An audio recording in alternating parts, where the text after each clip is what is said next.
On it again. We're back on it again. I don't know, Rod, so they can know I'm not talking to myself. I'm not fucking crazy. So you can know I'm not fucking crazy. Uh, No, you're not. all right, all right. Are we here? Are we started in?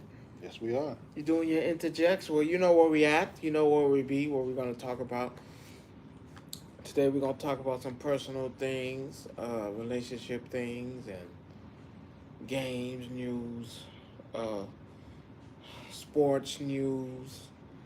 You Oh, know, I don't even want to talk no sports news right now. okay, sports I'm news, hurt. Super Bowl news.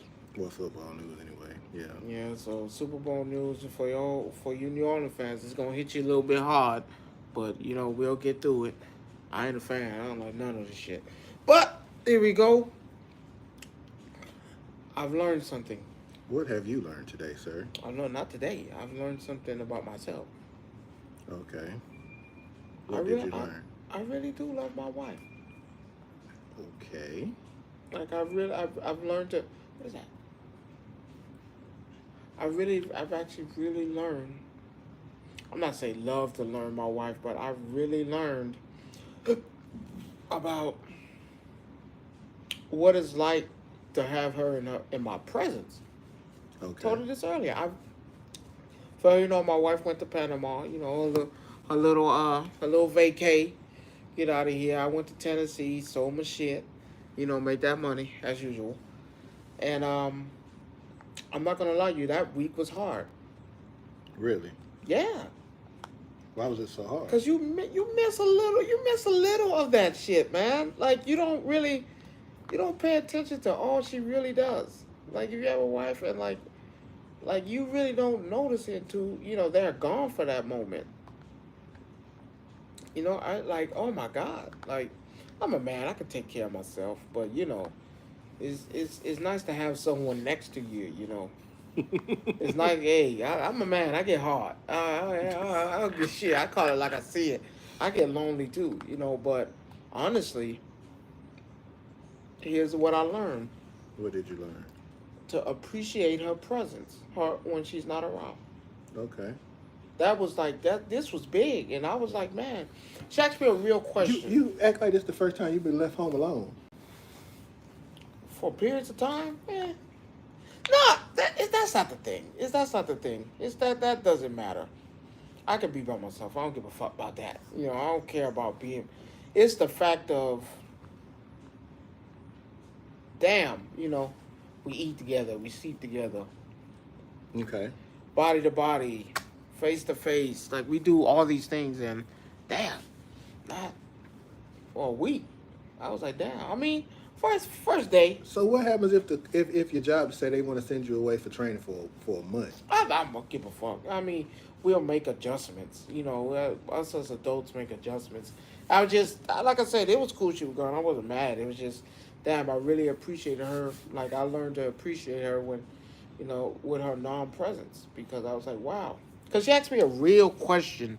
Do you think you gained a separation anxiety while being gone? I was like, I never really thought about that shit. I was like, Separation anxiety. yeah, she asked me that. What is this, Spider-Man, Venom, and Carnage type shit? Hey, is what it is. And because we have real sensible conversations from time to time, and I was like, yes and no, because I mean, I could be by myself. I don't give a fuck. I was by myself before you came. But when you share some type of bond, this talk is itchy. When you share this type of bond that me and my wife have, you get to thinking like, damn, she gone. Shit. Ain't around. And it hit me a little bit. It hit me second, third night. I was like, damn, shit. A nigga can't sleep. I ain't feeling comfortable. It ain't the same sleep. I don't feel comfortable sleeping. Mm-hmm. I was like, the sleep is different. Like this shit suck. Like got this bed to yourself and shit. You tossing and turning, ain't nobody there. And then shit. Well, I kid you not, one night, yeah, my dog jumped up in there. Laid up, I was like, I mean, It is what it is, and I huh? wanted to kick her out because I said, man, you know your mama said you can't be on the goddamn bed. But I was like, I know she sensed that, You was man. by yourself. I was like, oh, you're alone. I can't be mad at that. And so yeah, I've learned to appreciate her, not being in attendance. I have that bound for respect, respect for her. And I mean, of course, I've always had respect for my wife. It's just, this was just, eye opener. And talking to some people, and I told them,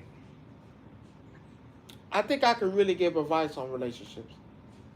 I could really give people insight on relationships. I've done it for other people, done it for you, done it for other. I really think I could because, and I told people when I start to incorporate is, if you have a question, I'll answer it for you.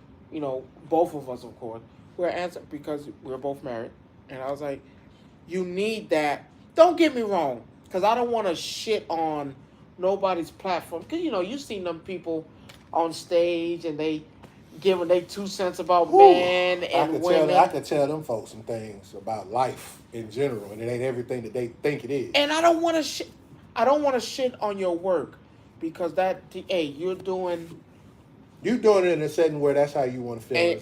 And if you feel like you're helping people, hey, so be it. But I'm here to tell you that shit y'all saying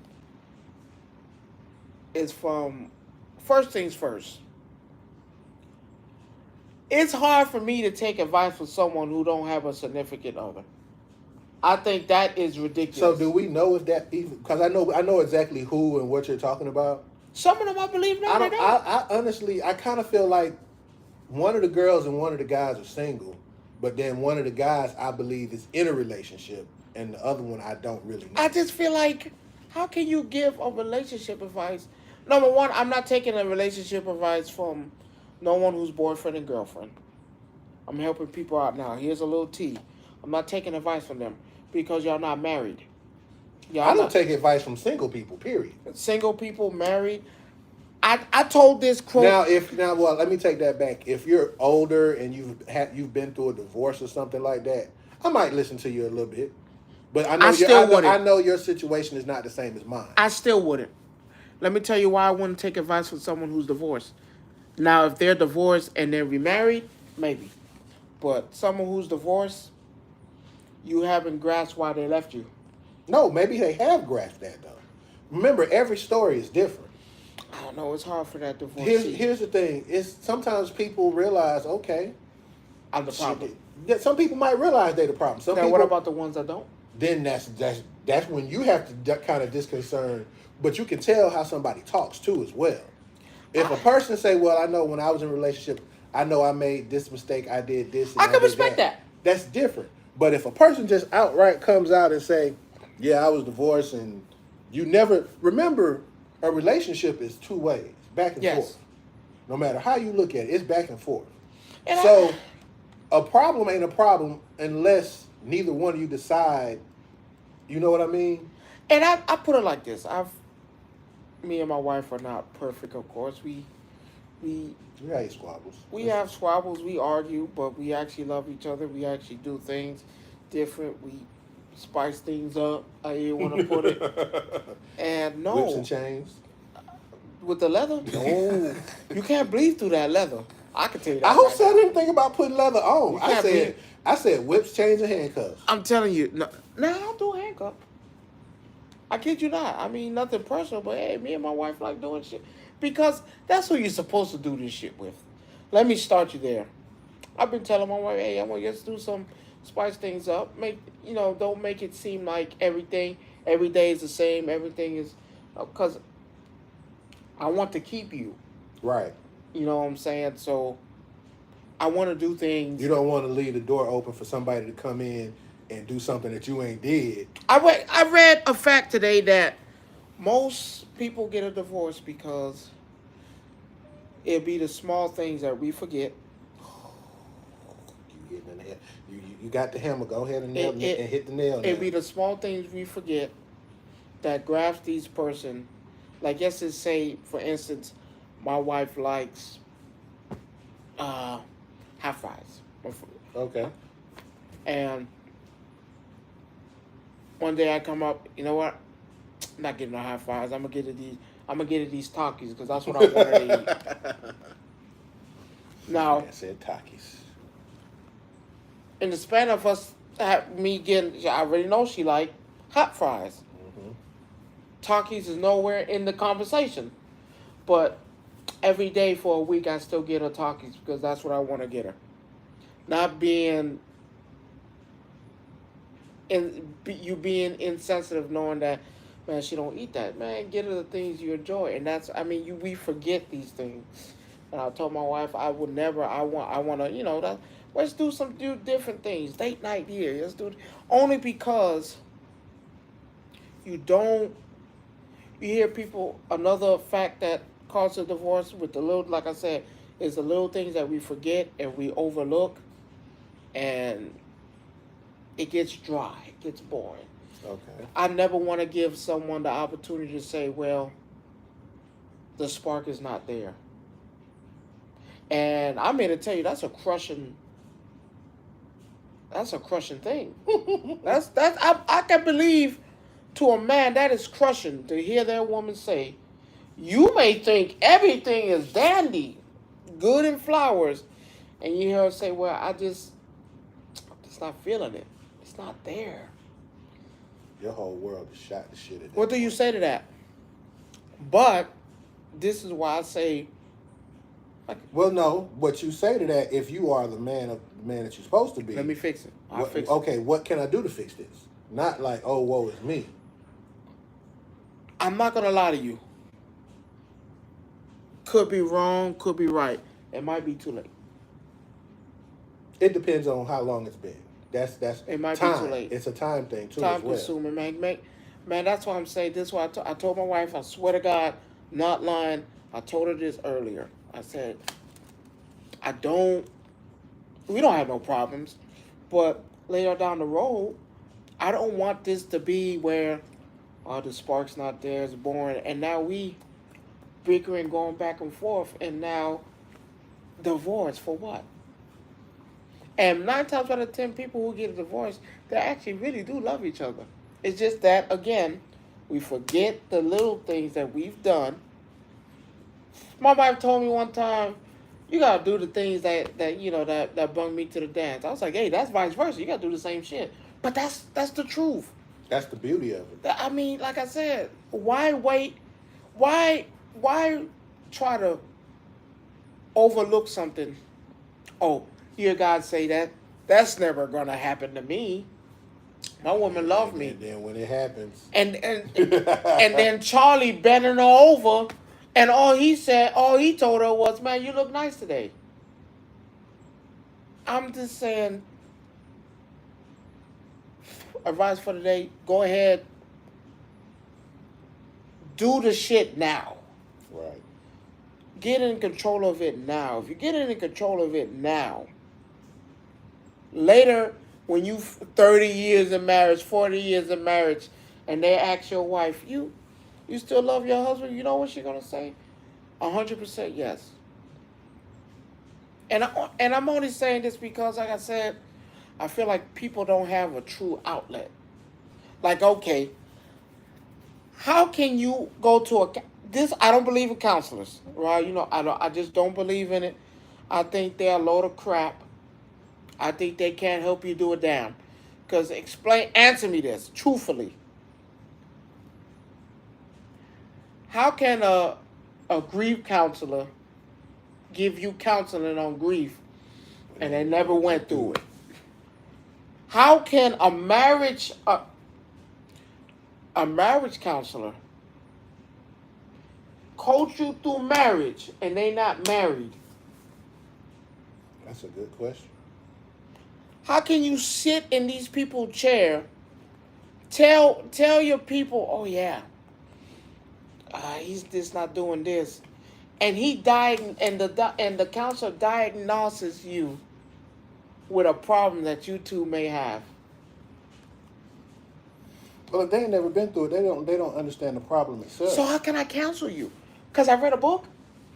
Well, that's what they get paid for. I read a book. Yeah, you read a book. A book told me, yeah, you guys are having problems. No, that's why I say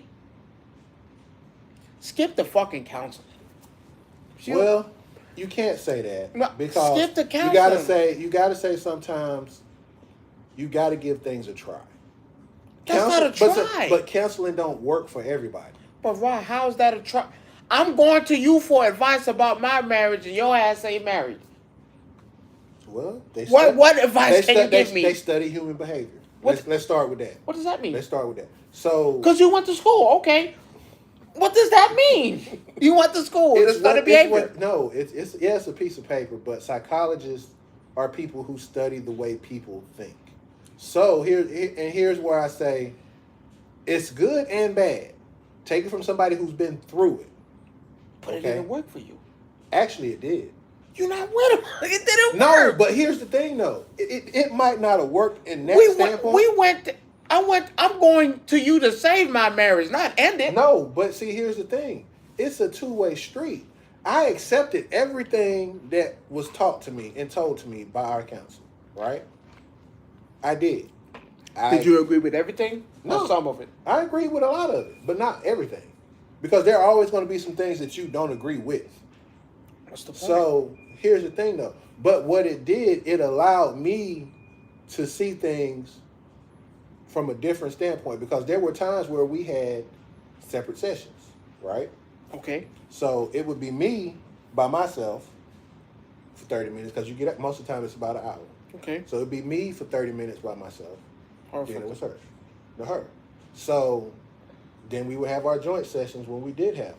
So the thing was, they were more along the lines of, the questions were asked like, what do you feel? I could ask that. No, but then they see it from a different standpoint, I guess. I don't know, but the lady counselor we had, right? Okay, she says it's good to have my wife. She's on here, y'all. Hey, Diamond. Here's my issue with it. My wife's right. It's good to have a third opinion. Here's why I feel like it's not. But see, they make us see the disconnect that you don't see. But how can you see a disconnect? Because if if you she said, been through but it? see, if she so say for instance, I'm gonna give you a prime example. You and your wife going to counseling, right? Right. And you have your counselor. They're in the middle, so they might be able to translate something that you're not seeing from the other, and vice versa. Like you could be really vague about something, and she doesn't understand why you're so vague about it. So what ends up happening is that the counselor being in the middle can technically be a bridge in between the two. So the ideas can meet up. I mean, it makes sense. I'm not saying it don't. It's just, it's hard. Again, it's hard to take advice from someone who hasn't even thought about marrying somebody. But you don't know. Maybe they have. We don't. But again, you don't know their personal life neither. Okay, cool. Let's use Cam Newton for example. Oh Lord, you picked the one wild card about everything. Hey, because I had to. This lady, accredited. She's a counselor. Nothing towards her. Said this man is broken. He's this. He's that. I don't think Cam's broken. Now, here's the issue. He having many kids. It's not fair. Oh, you talking about Nick Cannon? Listen. Because if you want to talk about the definition of broken. And then you hear people saying, oh, that lady killed Cam Newton. No, hold on. No one said what Cam Newton asked her. How can you be doing this and say, I'm broken in this, and you're not even in a physical relationship right now? Yeah, are you in a relationship right now? No. Are you even close to one? No. So I'm talking to you, listening to you tell me I'm broken, I'm having too many kids, it's not fair, not this, and you ain't got no man? How that work? I'm taking advice from someone who ain't got nobody. You just as alone as me. We goddamn with the kids. And you giving me advice on how to be a whole man and be. First of all, not discrediting her, it's whatever. I'm not going to discredit her, but I'm saying that's crazy. What I'm going to say is it's crazy.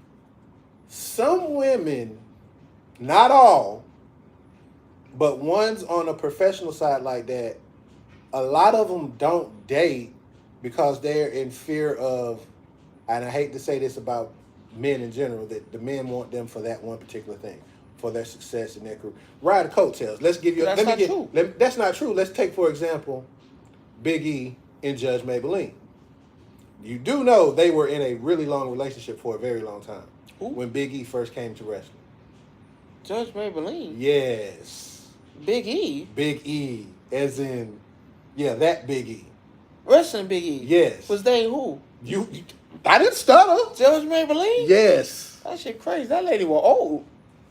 Big E ain't young neither, though. But that lady was old. But again, though, they had a relationship, right? Ain't nothing wrong with that.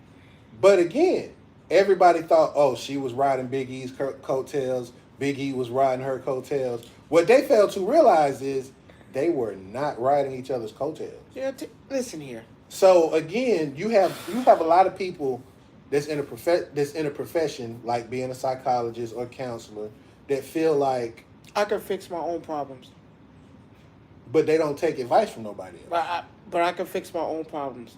I don't need.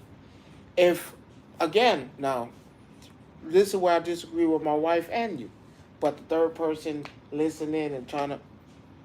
You need a bridge no. because Let me tell you why you don't. Everything don't come across clearly. But let me tell you why you don't need that bridge.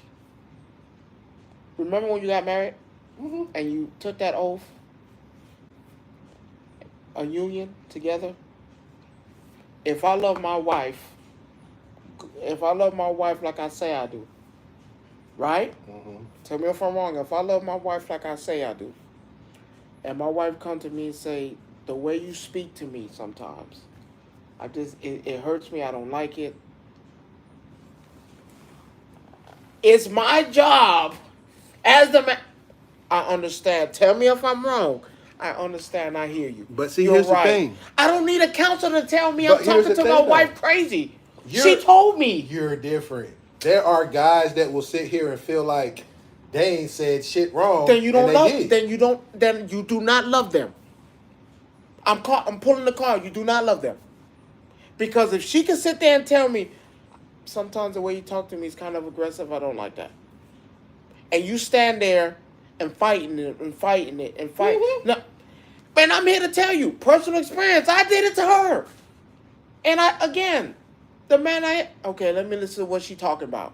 Tell me if I'm wrong. Let me listen to what she's talking about. But again, she might be right. All men might not be that way. So when you're not like that. I'm not like that. So I don't need nobody to sit there to listen to my wife tell me something that she's not okay with my behavior. If my behavior doesn't show that I love you, and she come to you with love and respect, it's like, hey, I just want to let you know, it's nothing, no big deal. Sometimes the way you talk to me, I just don't like it. It seems aggressive. If you could dial it down for me. No, I'm not. Who told? Then you don't love. You haven't heard a bitch ass thing you said. You're right. So that means I don't need to sit there and hear someone tell me that when the person I love is confessing to me about, hey, this is how I feel. I just. You want me to tell you what that's called? So how many times? You want me to tell you what that's called? So when if it's a man, you want me to tell you what that's called? Go ahead. Toxic masculinity. And that's what that is. I was like, come on. If she's told me this 6 times. And every time you say the same thing. So now I'm finna go to a counselor, sit on the couch with that person who hasn't went through not even half of it. Don't even know what a relationship it is. I wouldn't say they wouldn't know what a relationship is. Whatever. I won't say. They don't say that. They're not in a full-blown relationship. You can say they're not in a relationship. Okay, ain't been in a relationship in 5 years. And you sitting there telling me about that. What if they're in a relationship? They're not obligated to tell you their business. But I can accept that then. I know you're more inclined to understand what I'm going through. But see, here's the thing. Again, you don't know their personal life. If they come out right and say, "Oh, I'm divorced and I haven't had a relationship in X amount of years," baby, pack this shit. Let's go. Time to go. Baby, let's go. We can talk about this at the house because I can't sit here with this person who ain't been. Now, if I'm little word of advice, if y'all ever go to counselors, whatever. Hey, are you married?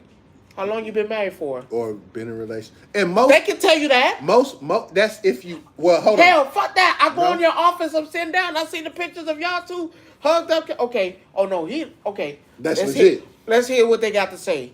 But 9 times out of 10, the woman done told you already 6, 8 times. Hence the reason why we're here. So I'm gonna pay you like $200 or something to sit here for something she done told me. No, actually, to be honest with you, you can cheat the system. Your job pays for your first 6. You don't have to. You'll be sitting there wasting time. Me and my wife went to counseling once. Our whole time once, and that's when we first got started. Things were rocky. I mean, we just got married. We didn't do no pre-counseling? Nah, do any of that. And after the first session, I was like, I'm good. Not doing this no more. Whatever issue or problem I have will be solved in house because that's how it's supposed to go. The only time it's supposed to be like here's this. The thing: the only time you should go to counseling is when paperwork's about to be filed. Because nowadays, but you can skip that part but hold on. If you listen. But again, everybody don't listen. Sometimes it takes an outside party to make someone listen. That woman could be the best thing for you, and all you have to do is sit there and listen. And that's what I'm pushing.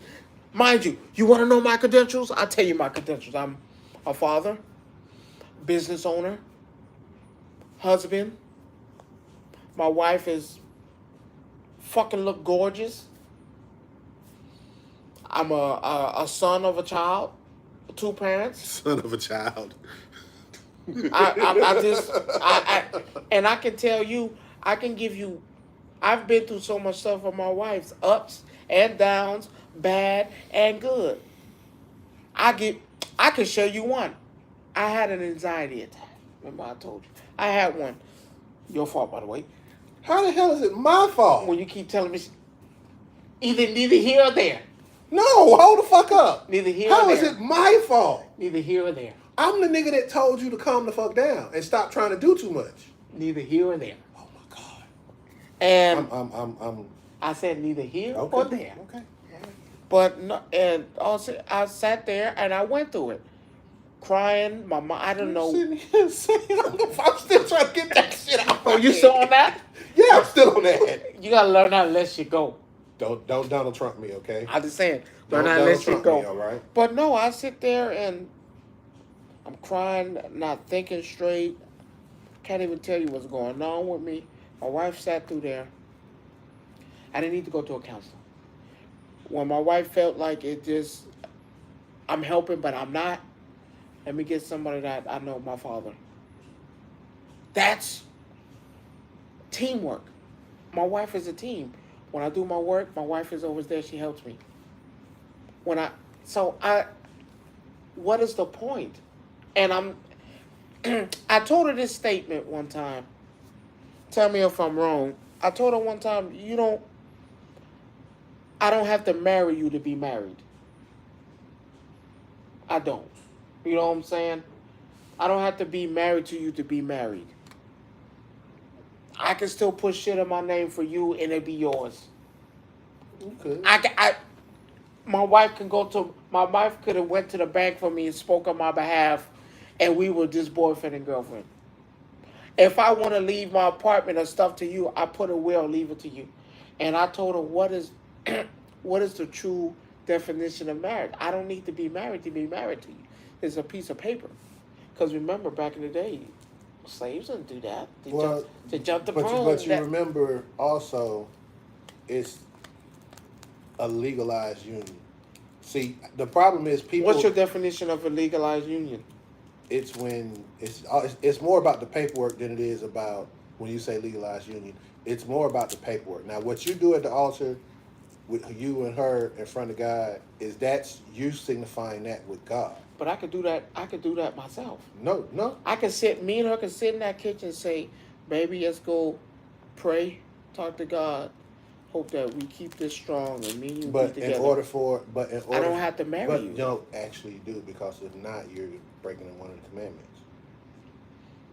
And that's just basic law. But how many people break it on a daily basis? But we see, sin again, anyway. you don't have to We do that. sin and you married. What's the difference? We sin and we married. What is the difference? When it comes to marriage. But what is the difference, right? What sin are you referring to? Okay, I'll give you a better one. Do you know, and hey, cover your ears, it get nasty. Do you know you're not supposed to get oral, and it's only supposed to be man on top of woman? Y'all not doing that. Y'all doing everything under the sun. That ass gets bent over. But that's not. But that's the saying. You're not supposed to do that. What's the difference? Technically, what is the difference? So what is the difference of me saying, you know what, babe? Because again, I can make a document right now, last will and testament, and leave everything to her anyway. You can. I can sign over all my stuff and make sure when I die, the bank stuff goes to you. It doesn't. That's fine. It's so. But at the end of the day, in order for it to be recognized as a marriage by anywhere in the United States, but why does it have to be recognized? Because that's how it's set up.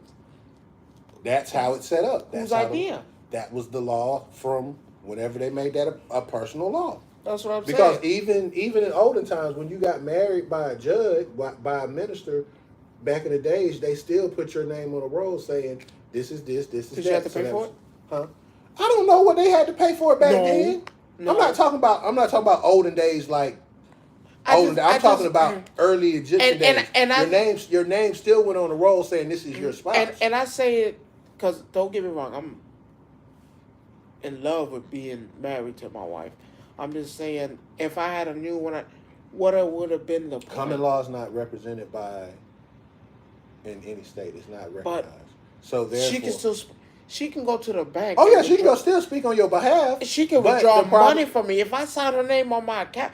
My wife was on my account, and we weren't even married. My wife was handling my business, answering doctor phone calls when technically by law you're not because you're not married. But she was on there answering phone calls, talking on my behalf. if you put her name on that, then yes. So that means, so what would have been the point of being married? The whole point of being married is to show him, and then also the part with the government, it's a roster and a file that they keep. That's how that works. That's why you have to go to the courthouse and fill out the paperwork, because name changes. I just feel like it's a sham. It's not. It's not. I feel like sometimes it's a sham. Unless you get the short end of the stick, then it's a short end of the stick. No, okay, that's not. So the short end of the stick. show me the part in the Bible when it says prenup. Nah, see, prenup is something that man creates. But so again, did man create marriage? No, God did. Okay, did he involve prenup? No. Did he involve divorce? No. But we doing it, right? So what's the difference? What is the difference? That's what I'm saying. I don't want a divorce for my wife. I already told my wife, you divorce me, you go ahead, saw that pussy up, because it ain't going nowhere. I was like, I'll let you be divorced. I'll let you go. I'll let you do that. But when the time arrives, and the time will arise, I'll give you time. Give you time to get over it. You can ask her, because she on here. When the time arrives, and the time will arise, I'm going to call you. Come on down. I was like, you don't got to sleep here. We get it on, go on about your business, have a little talk. Hey, you hungry? You want something to eat? Hey, okay, well, no. All right, well, I'll see you next phone call. I'm stupid. Because I'm not going to let a good thing go. I'm not. In the Bible, it says no divorce. Now, I'm not judging anybody who gets one, because, hey, sometimes you need to get that motherfucker. But when it's suitable and it works out, like, nah, I don't believe in that. I believe in, hey, let's work this shit out. Yeah, it take 2-3 days. Me and my wife being mad, we won't talk for like 2-3 days. And she bent that ass over. Rod, I don't even remember shit we were arguing about. The great equalizer. Oh, no, for me it is. She bet, man, I don't even remember it. I don't even know why I'm mad. What the fuck was I thinking? Let me go apologize to this woman.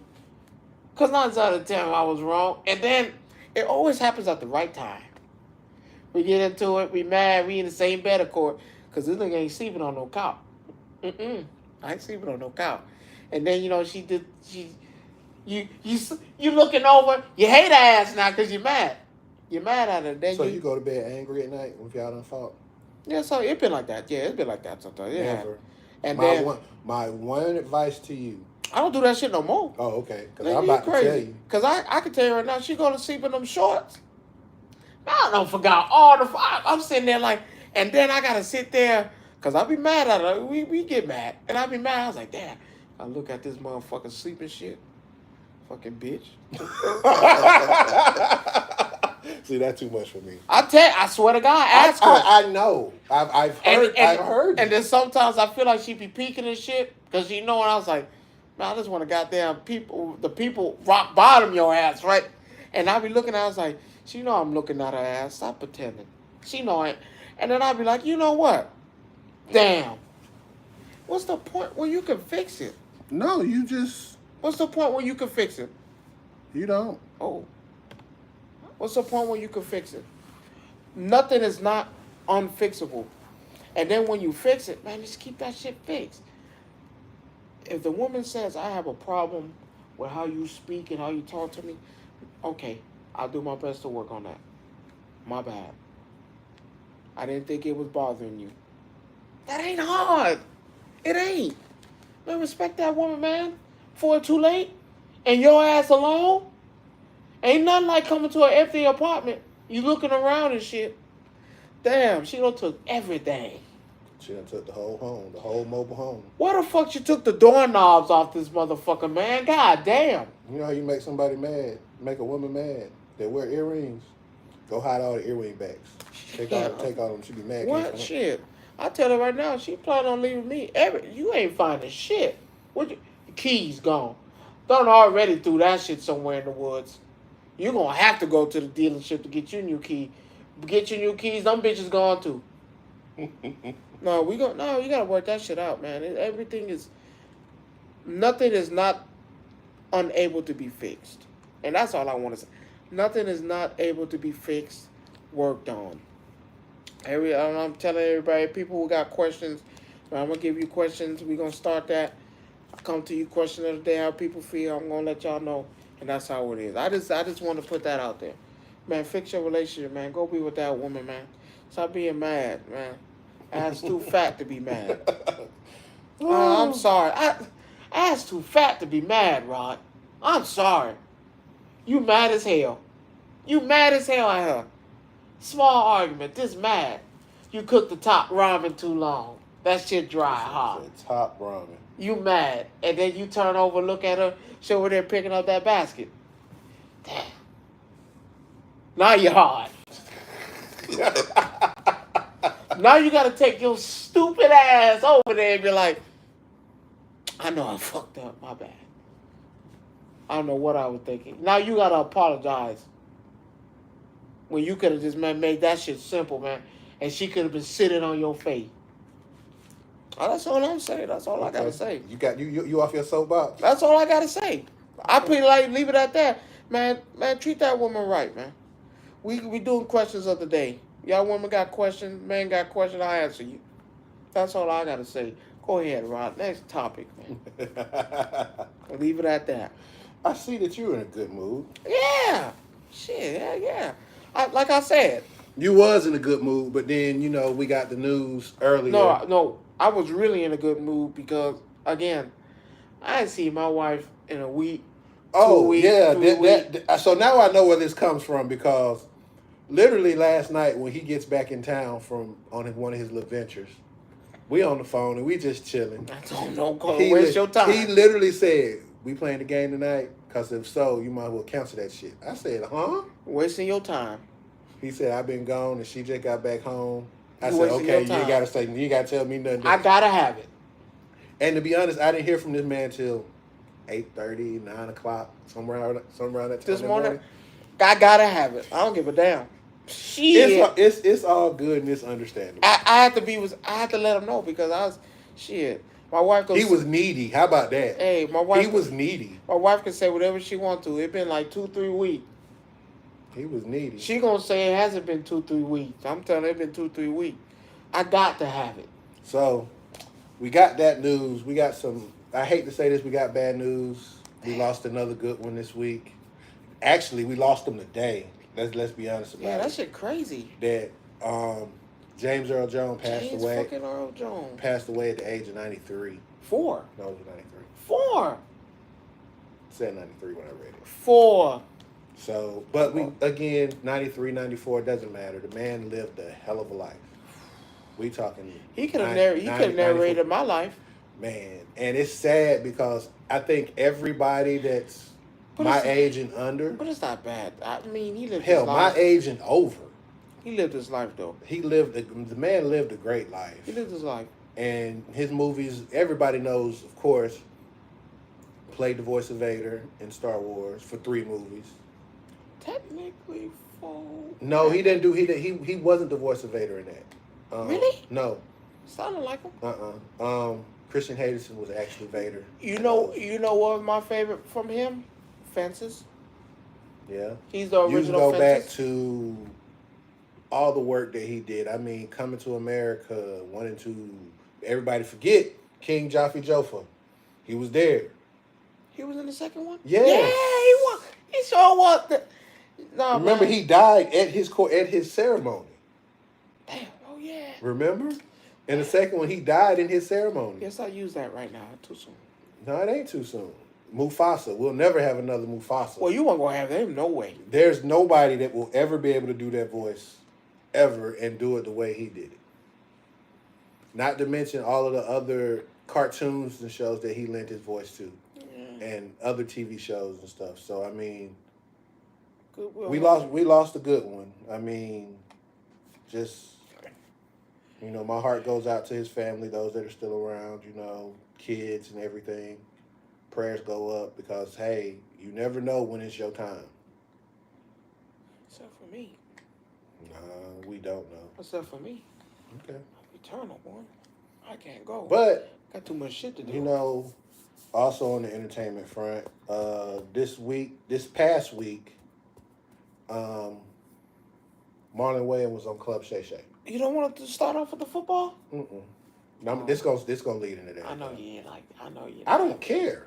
I told you full that. Of shit. Your but Falcons here's the fucking suck. I do not even want to mention him. That motherfucker suck. As I was saying. But go ahead, my bad. We'll get to them later. Damn. Yeah, that interview that Marlon did was something spectacular. On Shannon Sharp? Yeah. And Shay. I like man. So, let me tell you what I liked about it. I thought I was a Marlon at one point. I thought I was one of the Waynes. The thing that got me was, this goes all the way back to a couple weeks ago when DJ Vlad, a.k.a. Culture Vulture #1, decided that Marlon's price was too high. User and abuser. He been using black folk for a long time. I mean, let's be clear. This man would take a 2-hour podcast with anybody that he did. He not only will he put up the 2-hour podcast, but he'll take that 2-hour podcast and then get the money and then chop it up into smaller pieces and then get the money from that too. No, fuck you, man. 40,000 plus.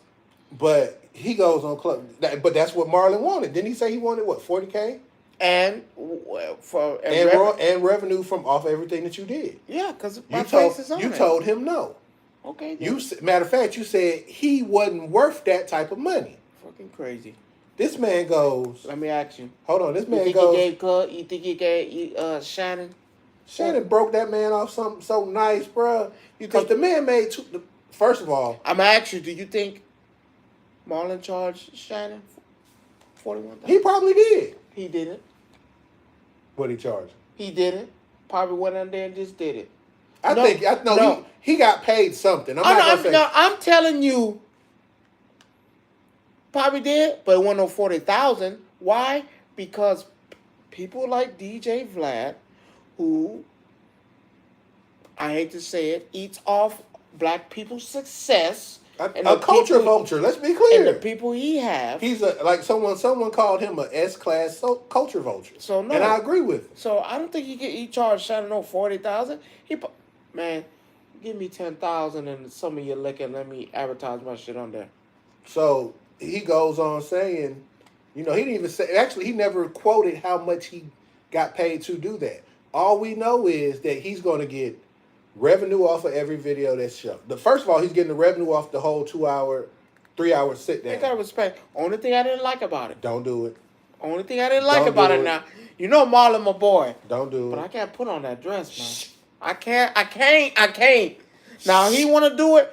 It's funny when he do it now. I'm okay. It's funny when he do it. You say that. It's funny when he do it. I can't put on that dress, Ron. I'm sorry. I'm so sorry. You putting on that dress? Motherfucker, give me my $5 million. Let me walk. $5 million to put. I can't do it. Yeah. In a heartbeat. Do it. In a heartbeat. That nigga gonna say you got the thong on? Nigga, look. No, you can't do that. No. Watch me. Don't put that. No. Look, and there's nothing. And for me, I'm like Marlon in the whole situation. Like Marlon said when that part of the show, that part came up, he said he didn't do it for any other reason. His brother. But to be a comedian. That was it. There was nothing. No, but see again though, comedian. You don't like the fact that it's true what he said. No, it's true. I give you that. He literally said, "I did this because I'm a comedian. I'm always trying to go in routes in which is going to perfect my character." How do you think he got the role for Bel Air? No, he did great. I'm not saying that. But again, I'm saying it's okay. But like he said though, he said, "Ain't shit gay about me but my daughter," and that was it. Oh, you can't call out the daughter. He did though. But like I said, I'm a big. You can't be. A thing is, I'm a big fan of Marlon. Here's the problem with his stance, right? I can't put in that dress. You had people like Flip Wilson. You had people, okay, Wesley Snipes. Oh yeah, listen. No. I'm calling these names out because I want you to understand. Listen, I know. I truly understand, and I want you to understand. Patrick Swayze. I never liked Patrick Swayze. Doesn't matter. But listen. Ving Rhames. I've never liked Ving Rhames. Tell you that right now. But here's my thing with it. But they've done it. I'm not mad. And my problem is that people don't. People judge it. Here's the thing.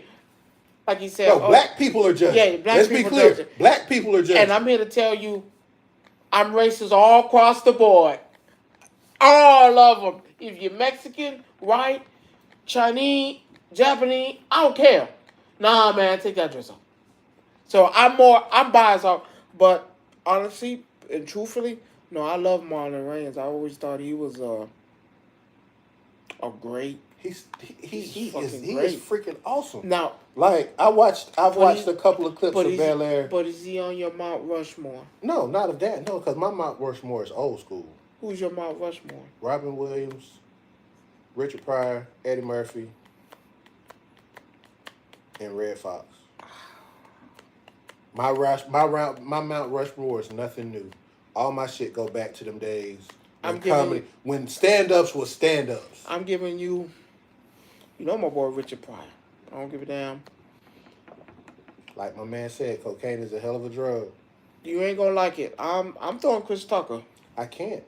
I always thought Chris Tucker was funny. He's not funny. In a room right now, if you set down 10 people... He's funny. No, I'm not saying he's not funny. But if you set him down against anybody I name, but see, but it's not a competition. No, but I'm just saying, who would you rather see? You would probably rather see Chris Tucker, probably because of Eddie. Right now, Richard Pryor. I don't want this new Eddie Murphy. I want the Eddie Murphy. Let me tell you why Chris Tucker. To me, Chris Tucker's a hero. For me. We'll segue to what to me, Chris Tucker's like a hero, role model.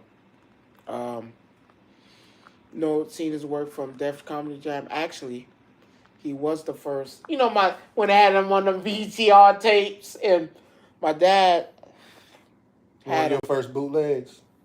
I don't talk about my father like that.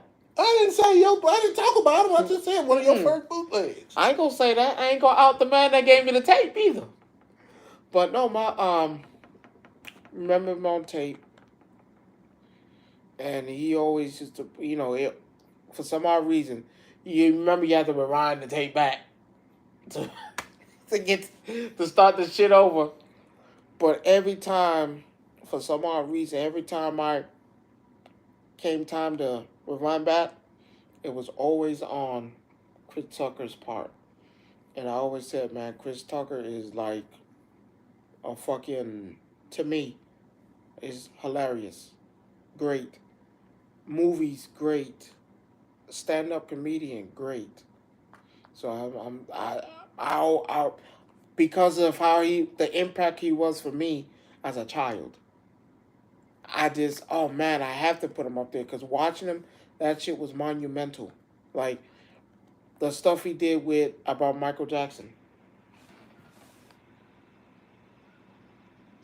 Oh yeah, my wife met Chris Tucker.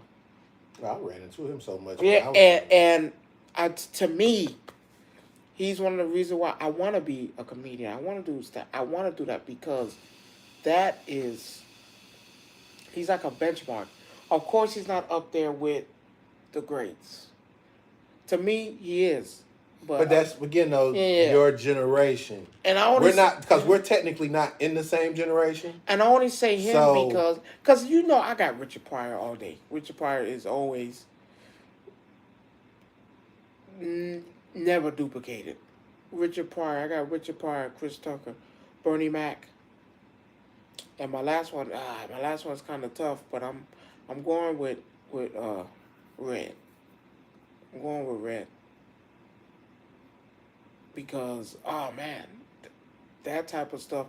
Because everything for me is old school except Chris Tucker. Because I felt like Bernie Mac really? No, Bernie Mac and Chris what? Tucker. Oh no, Bernie Mac. No, I can't. No. Let me finish. No. I am not disrespecting Bernie Mac. Bernie Mac. But what I'm saying, yes, if you want to talk about true comedian, yes. No, I'm not. Again, you talking without listening. I didn't say he was bad. I don't consider Bernie Mac old school as though I would consider Robin Williams. My wife said Cat Williams Can die and suck a. Shut up, Rob. No, stop that. No. You can't. Don't do that because you don't take away from what he's done. But he can take away from what everybody else has done, though, right? But they only because they did it to him. So what's the difference? You cannot do. See, that's not fair. If they talk about me, I have the right to talk about you back. So you cannot be mad at Cat Williams. But he initiated. No, they initiated it. Let's go with Cedric the Entertainer again. Like I said, no, you cannot be mad for someone standing up and letting people know I'm not gonna let you do me like that. No, you want to know the truth? I'll tell you. Would I put Cat Williams as on the Mount Rushmore? Hell no. Why not? He's funny, funnier than the Cat.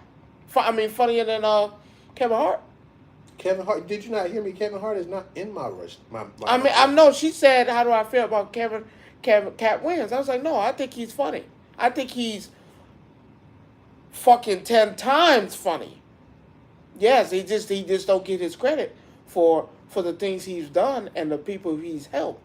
But everyone always look at the negative towards him. Yeah, did he say some things to people? Yeah, but we got to remember this is only because in rebuttal to what others have said to him. Because look at what my man Cat Williams wasn't saying nothing about Cedric the Entertainer. Cedric the Entertainer went on there on Club Shay Shay, watched the thing, and talked about him. Steve Harvey, same thing, went on there and talked about him. I was like, okay, cool. So now they went on their platform and discussed me. Now when it's my turn, I'm going to discuss you. But only difference is I'm coming with receipts and can prove it. What was the trigger? I'm sorry. What was the trigger? Because I'm not funny. That the movies he's done is not up to par. Ricky Smiley same thing. Oh yeah, he wasn't even supposed to have that part. That's a lie. But that was hold on. And then watch this. Guess what? After it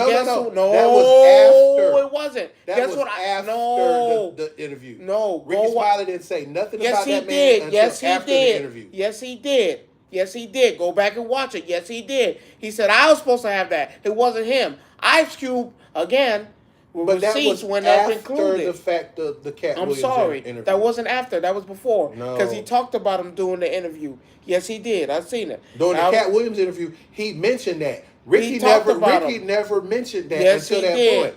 You go back and look at the rebuttal. I'm sorry. Go back and look at the rebuttal. Grown-ass man and you will see. Crying. Why you crying for? That was Why after you the crying? fact. Why you crying that for? was after the fact. Because he didn't do nothing to you. I exposed the truth to you. If that's the case, then so be No, it. y'all, I know. But again, everyone keeps shitting on Cat I'm gonna keep Williams shitting on him. I don't like him because I think he's one of the greats. He's not. Why? I wouldn't put him against none of the three that I named. What you mean? He's funny. He's not funnier than Robin Williams.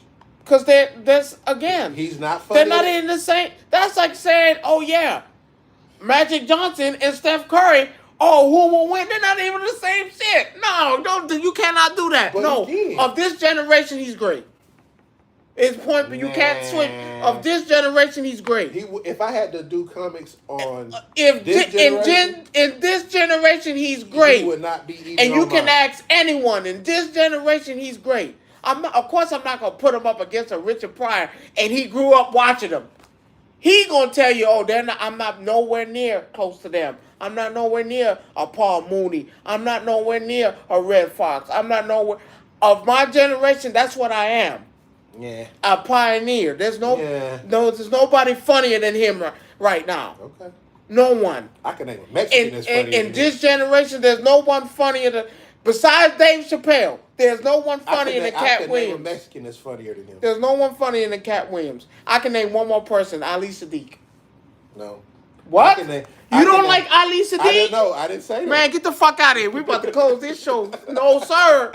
No, sir. The only person I can say is funnier than Cat Williams is Ali Sadiq. And I've watched all of his shit.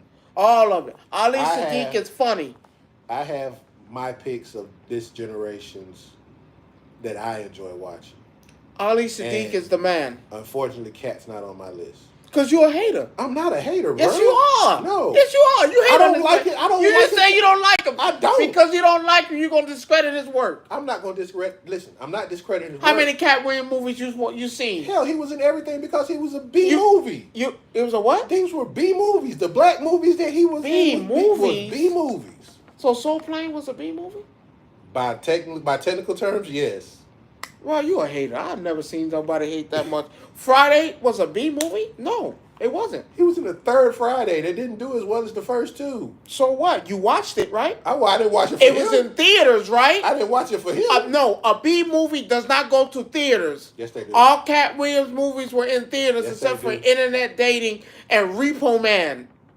The other movie that he did with Wiz Khalifa that came out, that didn't go to the movie theater. What movie he did with Wiz Khalifa? It was him, Snoop, Wiz Khalifa. Who else was in there? High School? That's what you're talking about? Yeah. That wasn't a B movie. It was a B movie. No, it was not. Snoop Dogg played and bought the whole damn shit. That was a B movie. No, it was not. It was. A B movie does not go to movies. That was not in the movie theater. A B movie goes straight to Tubi.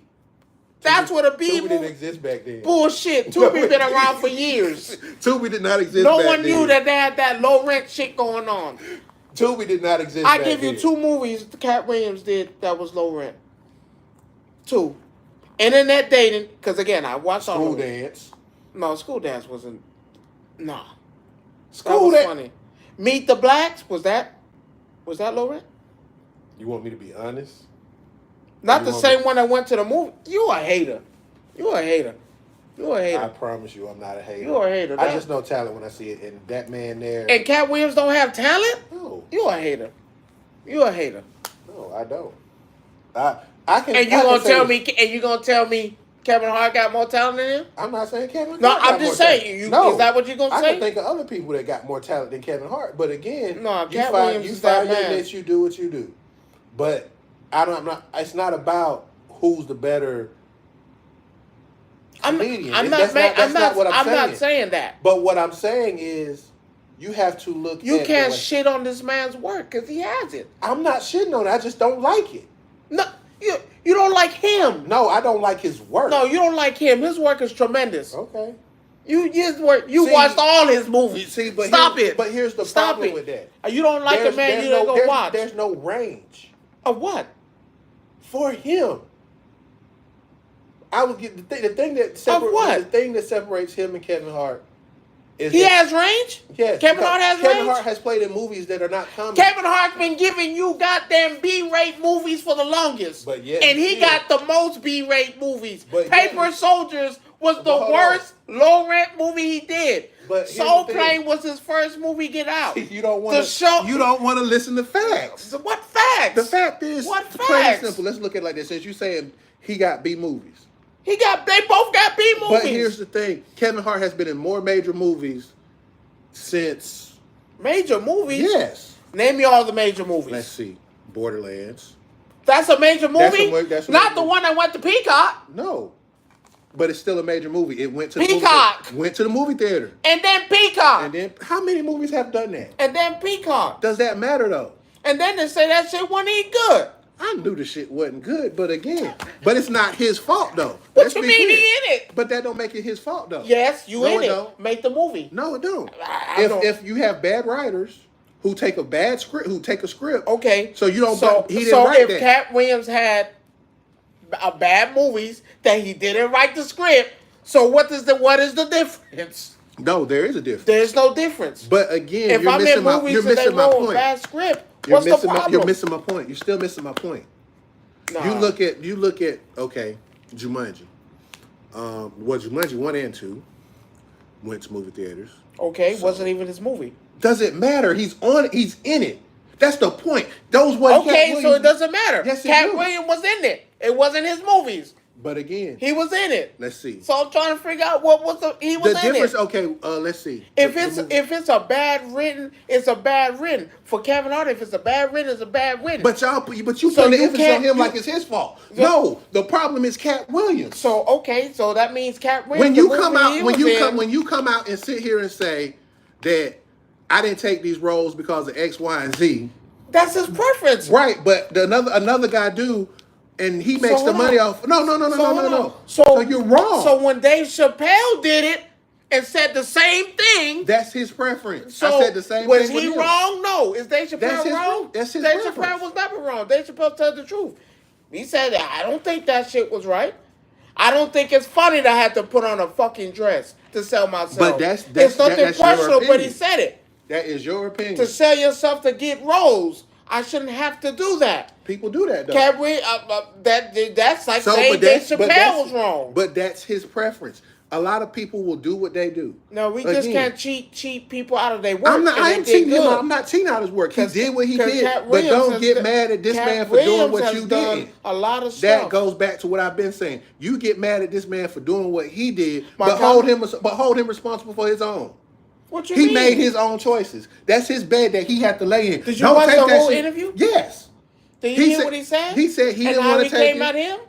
No. See, we keep forgetting the part when they come at him. When he went at them and said that I didn't want to do, he said it himself. I didn't want to do these roles. But that's not what sparked the whole thing. No, it's not a matter of that. But that's not when I have to speak about you, it's because you spoke about me. Again, this ain't. And what's funny, Cat Williams is not the only person that said it. That this motherfucker do shady shit. That's him. So now that's the choices he had to live with. But watch this. I have the right to talk about you when you talk about me. What did Kevin say to him? Yes, what did Kevin say to him? Yeah.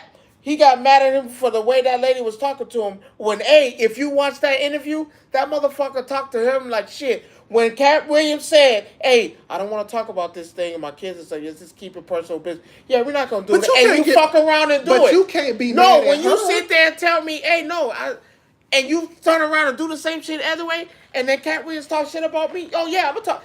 You lucky it wasn't me, because I would have ripped you on your asshole. Don't give a damn. No. These people have talked about him. But now, when it's time to reciprocate, and let me talk about you and come with receipts like what you didn't do.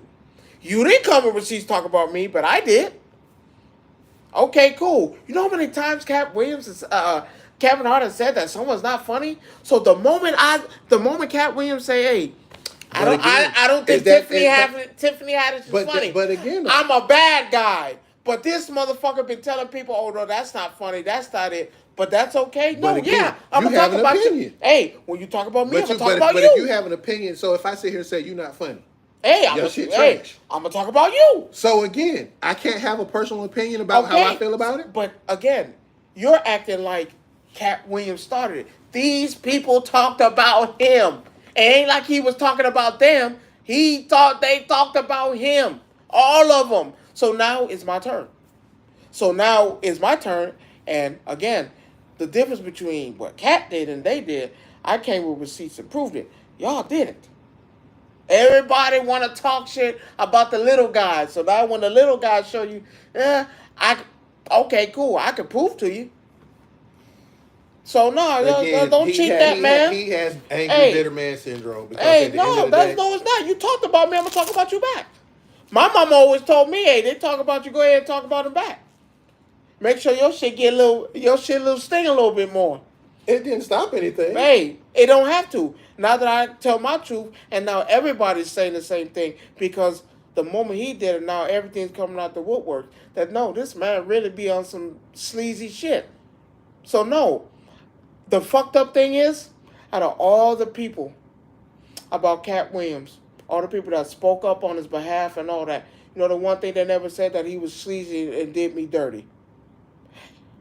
Damn near half of a comedy community said no. Kevin Hart has did me dirty, did me sleazy shit. So was Cat Williams wrong? I'm gonna leave that alone because was he wrong? I disagree with that. I mean, again, everybody that had that white comic, I really think he's funny too. That be talking about his wife, that's black. He said no. He's opened doors for me. D. Ray Davis. He's opened doors for me. He's done this for me. No one has had nothing sleazy to say about Cat Williams of them helping me and get. He's that fucking D.D. Wade. What's that nigga that looked like he got Down syndrome? Open up the show and close it for him, and he didn't do nothing. But this motherfucker's a sleazer. So everything this man has done doesn't mean shit. Who? Kevin Hart? No, I'm not saying that. So no, but that's what you're saying. But that's what you're doing. That's what you're doing I to Cat Williams. I could show you different. I can show you different. I could show you different where people have came out and said this man has done stuff for them that has moved their career. And I can show you things where people said negative about Kevin Hart. But it's gonna and no one said negative about Kevin Hart. It's gonna go both ways though. So that's what I'm saying. I was like, no. It goes both ways. Because I can show you stuff where people said shit about Cat Williams. Hey, and he went on and said the same, prove it. Where is it at? Because we cannot discredit somebody's work because of things he said. No, the things he said was discrediting his work, but at the same time, that's part of your problem. That's not your problem. His problem. That's not his problem. Yes, it is, because at the end of the day, I feel, and this is I don't have a right to defend myself when you talk about me. You can defend yourself, but at the same time, if a man sits here and he uses words like, "Well, I could have did this, but I didn't." Okay, yeah. So don't get mad because somebody else did it. But see, you missed that. That's not what he was talking about. That's what he said. That's not what That's angry man syndrome. Not what to me. he was that's talking the person about. that's mad because somebody did something that you That's had not what he was talking about. And you didn't do it. The only reason he brought that up, because again, Kevin Hart talked about him dropping rope. He had seen to say shit again. Go back and look. No, I remember the interview when Kevin Hart did that. I didn't say shit to you about nothing. Why is my name in your mouth? Cool. Now I'm going to let you know. This in case people don't know. The roles you had, the only reason why you have them because I turned them down. That's his fault, though. No, that's not my fault. You only have your success because of me. That's fine. So don't tell me. So why you, Rod? You're missing. Why are you over there talking about me and I haven't said shit about you? Everything. This all stems from this man opening his mouth about shit that has nothing to do with anything. Motherfucker, you got the roles. I said something about Tiffany. I don't think Tiffany Haddish is funny. You have a problem with that. You went on the Breakfast Club and did it. Exactly. What the fuck are you talking about? But yet, Kevin Hart can go around and tell people, well, I don't think that's funny. So what's the fucking difference? No one's shooting you in your ass. People have. So now people have come back and said Kevin's not funny. And I've heard it. Every that's joke my he says thing. is not funny. Don't sit there and play victim and think I'm not going. You're gonna talk about me, and now I'm the one looking like an asswipe, and I'm not gonna say nothing and defend myself. No, I'm gonna come at you the same way, the same energy you gave me on them shows and all that. I'm gonna do the same thing because you cannot. That part is not fair. You're not gonna sit there and say, "I didn't say nothing about you. You said shit about me." Oh, you're the one who turned down movie roles. Like, nigga, what the fuck are you talking about? But it's fair to say if you turn. But he wasn't talking about it. Kevin Hart is the one that's talking about Cat Williams. He's not saying shit about him. I'm minding my motherfucking business. Why are you talking about me over shit that I said? That's my opinion. Hey, I don't think she's funny. But now you talking about, yeah, you're not in Hollywood no more because you keep turning down roles, and that's on. Well, bitch, the only reason why you had the roles is because I didn't take them, and that's all I said. Why? Because you needed a dose of reality. Bro, you wasn't gonna do that if it wasn't for me. He didn't need a dose of reality. But yes, he did. On top. He was what still you mean? On top. And you think Cat Williams wasn't on top?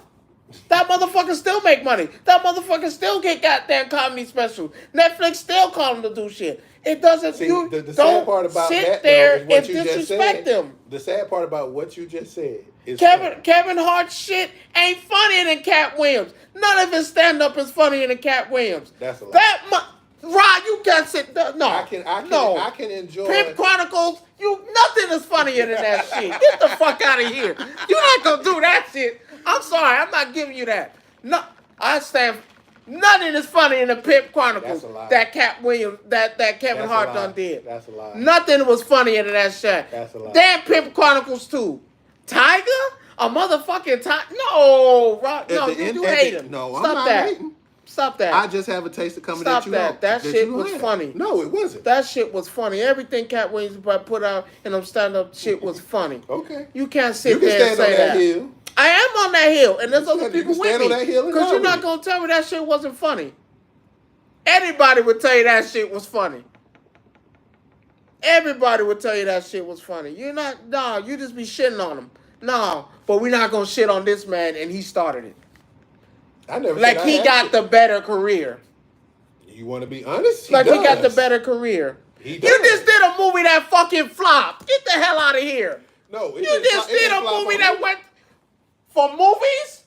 Tomorrow, Peacock. Man, you just did a shit that flopped. Fuck out of here. We wish he could do those numbers. What you mean? You a hater. You just hate. You just be hating. I'm not hating. I'm just hating. I'm just a realist. That nigga movie just flopped. That shit's on Peacock. Watching it for free. You can watch that shit for free.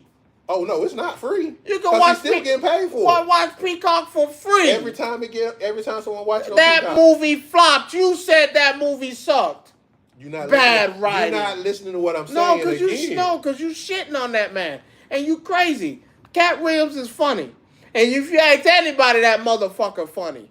He don't move me like because you just mad at what he said. No, I'm not. That's the only thing you mad at what he said. I'm not. So because you discredit him. No. See, there you go again. See, my taste is different from yours. No. I don't care for Cat Williams like you do. Why he not funny?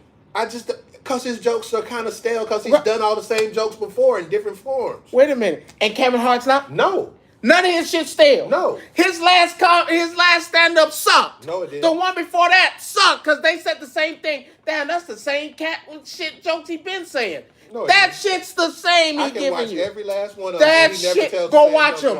That shit sucked. That's the same thing. He talked about the same fucking kids with the same... That shit sucked. His comedy is based on his life and his kids. So is Cat Williams. So what's the difference? No, calm down. Stop hating on that, man.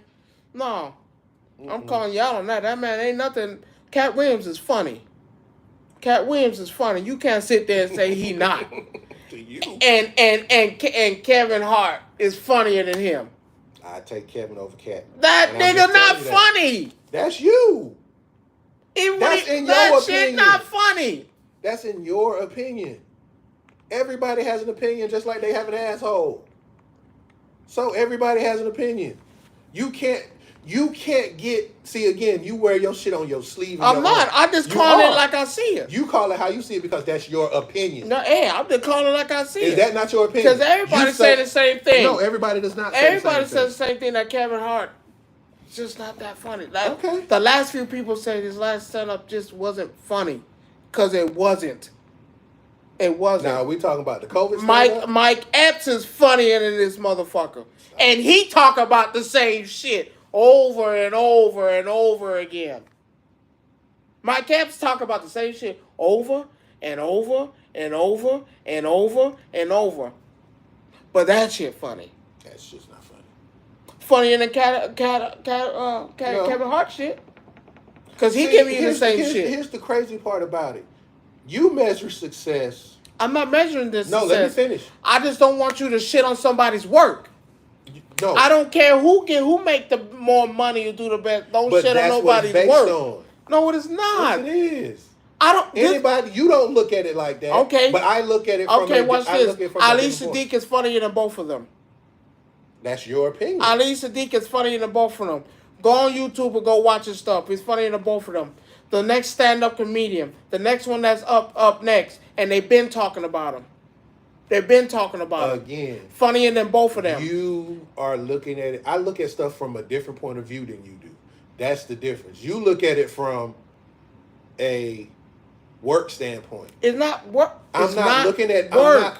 I'm not. The man has did his work. Let's be clear. He has did his work in comedy. Let's be clear. But again, comedy, movies, community. He's done all that. I'm not taking that from Cat Hart either. But you're saying I'm telling you're telling me you're gonna shit on one man's work to boost the other. No, I'm not boosting either one. Because my point with him is just with Cat Williams. It's just like the Dr. Umar thing and some of the people that you like. I don't like people like that because I feel like what's he like? That means you're judging him on the things he said and not his words. Then you cannot do that. Yes, you can. You cannot do that. What did his saying got to do with his words? So it's the same thing with Trump. We judging him based off what he says. Yeah, and that's not right. And that's what. And again, it's not. You cannot. Why the man has done the work. The man has made the dirt and made the money. But again, how are we shitting on the man that made the work and the money? But again, and you mad at him because he said a couple of things to people that talked about him. So what about the people that talked about him? Same thing I said before. So they get a pass? No. Because sometimes so shit don't need to be said. No, they're not wrong. Nobody's not wrong at all because both of them are wrong. Because at some point, but you know who started it though, right? It doesn't matter who started. So how are you mad at him and he started it? Because sometimes you have to learn to rise over certain shit. Oh, no. So I have 30 niggas talking about me, and I'm supposed to turn my back when they spreading lies and slander. That's not true. Is it true? That's not true. Hold on, is it true? No, it's not. Then why does it bother you? What? Because it's not their name out there that's being drugged through the mud. Here's the thing, it's my name. But if the people know you, bullshit. If the people know you and they know your character and they know who you are, it does not matter what somebody says about you. Rob, when you come on a platform, just to say I am trying to rebuild so-called my fan base back up, which we know he already has that. He could do a stand-up tomorrow, sold out. Now, again, you said that they are the ones that have, it's been proven, they talked about him. Now, is it true or not? Cool. It hits different where you keep spreading lies and rumors and all that. You're right. I could turn my back, whatever. Now, when it comes to work, or when it comes to I come to an interview, man, did you really do this? Hey, did you do that? No, that shit hits different. So he's not wrong. But let me explain. Why is he wrong for defending himself when they can sit there and attack a man? You can defend yourself without doing the stuff that he said or did. So you can do so that. They could talk about a man without doing that. No, but so I didn't hear Ricky Smiley. I didn't hear Steve Harvey. I didn't hear Cedric the Entertainer. I didn't hear none of them say nothing positive about this man. And he said nothing about y'all. Y'all are the ones that attacked him.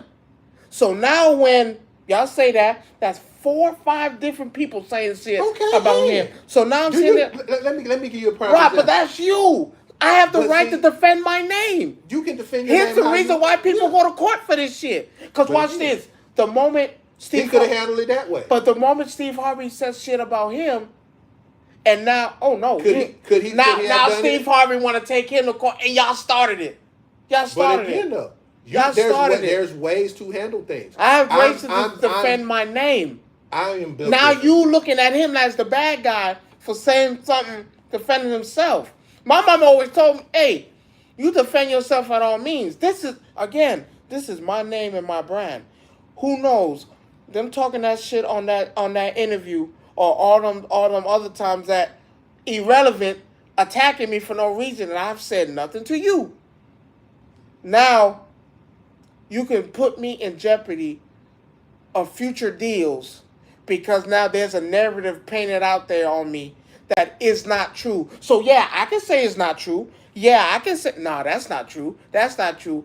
But it hits different where I try to do something. And he said it on the interview where I went for stuff that they called me about and then brought up something that others have said because they're going off of what they said, which is not true. That is destroying my brand and my character off a false narrative. And then you have people like Ice Cube and all that come forth and say, nah, Cat Williams had that part. Ricky Smiley was never going to have that part.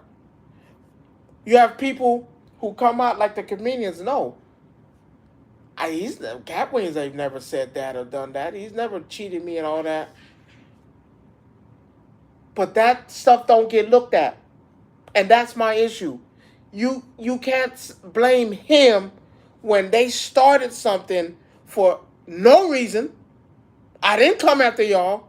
You came after me because for whatever reason you felt bothered, you don't like my presence, whatever.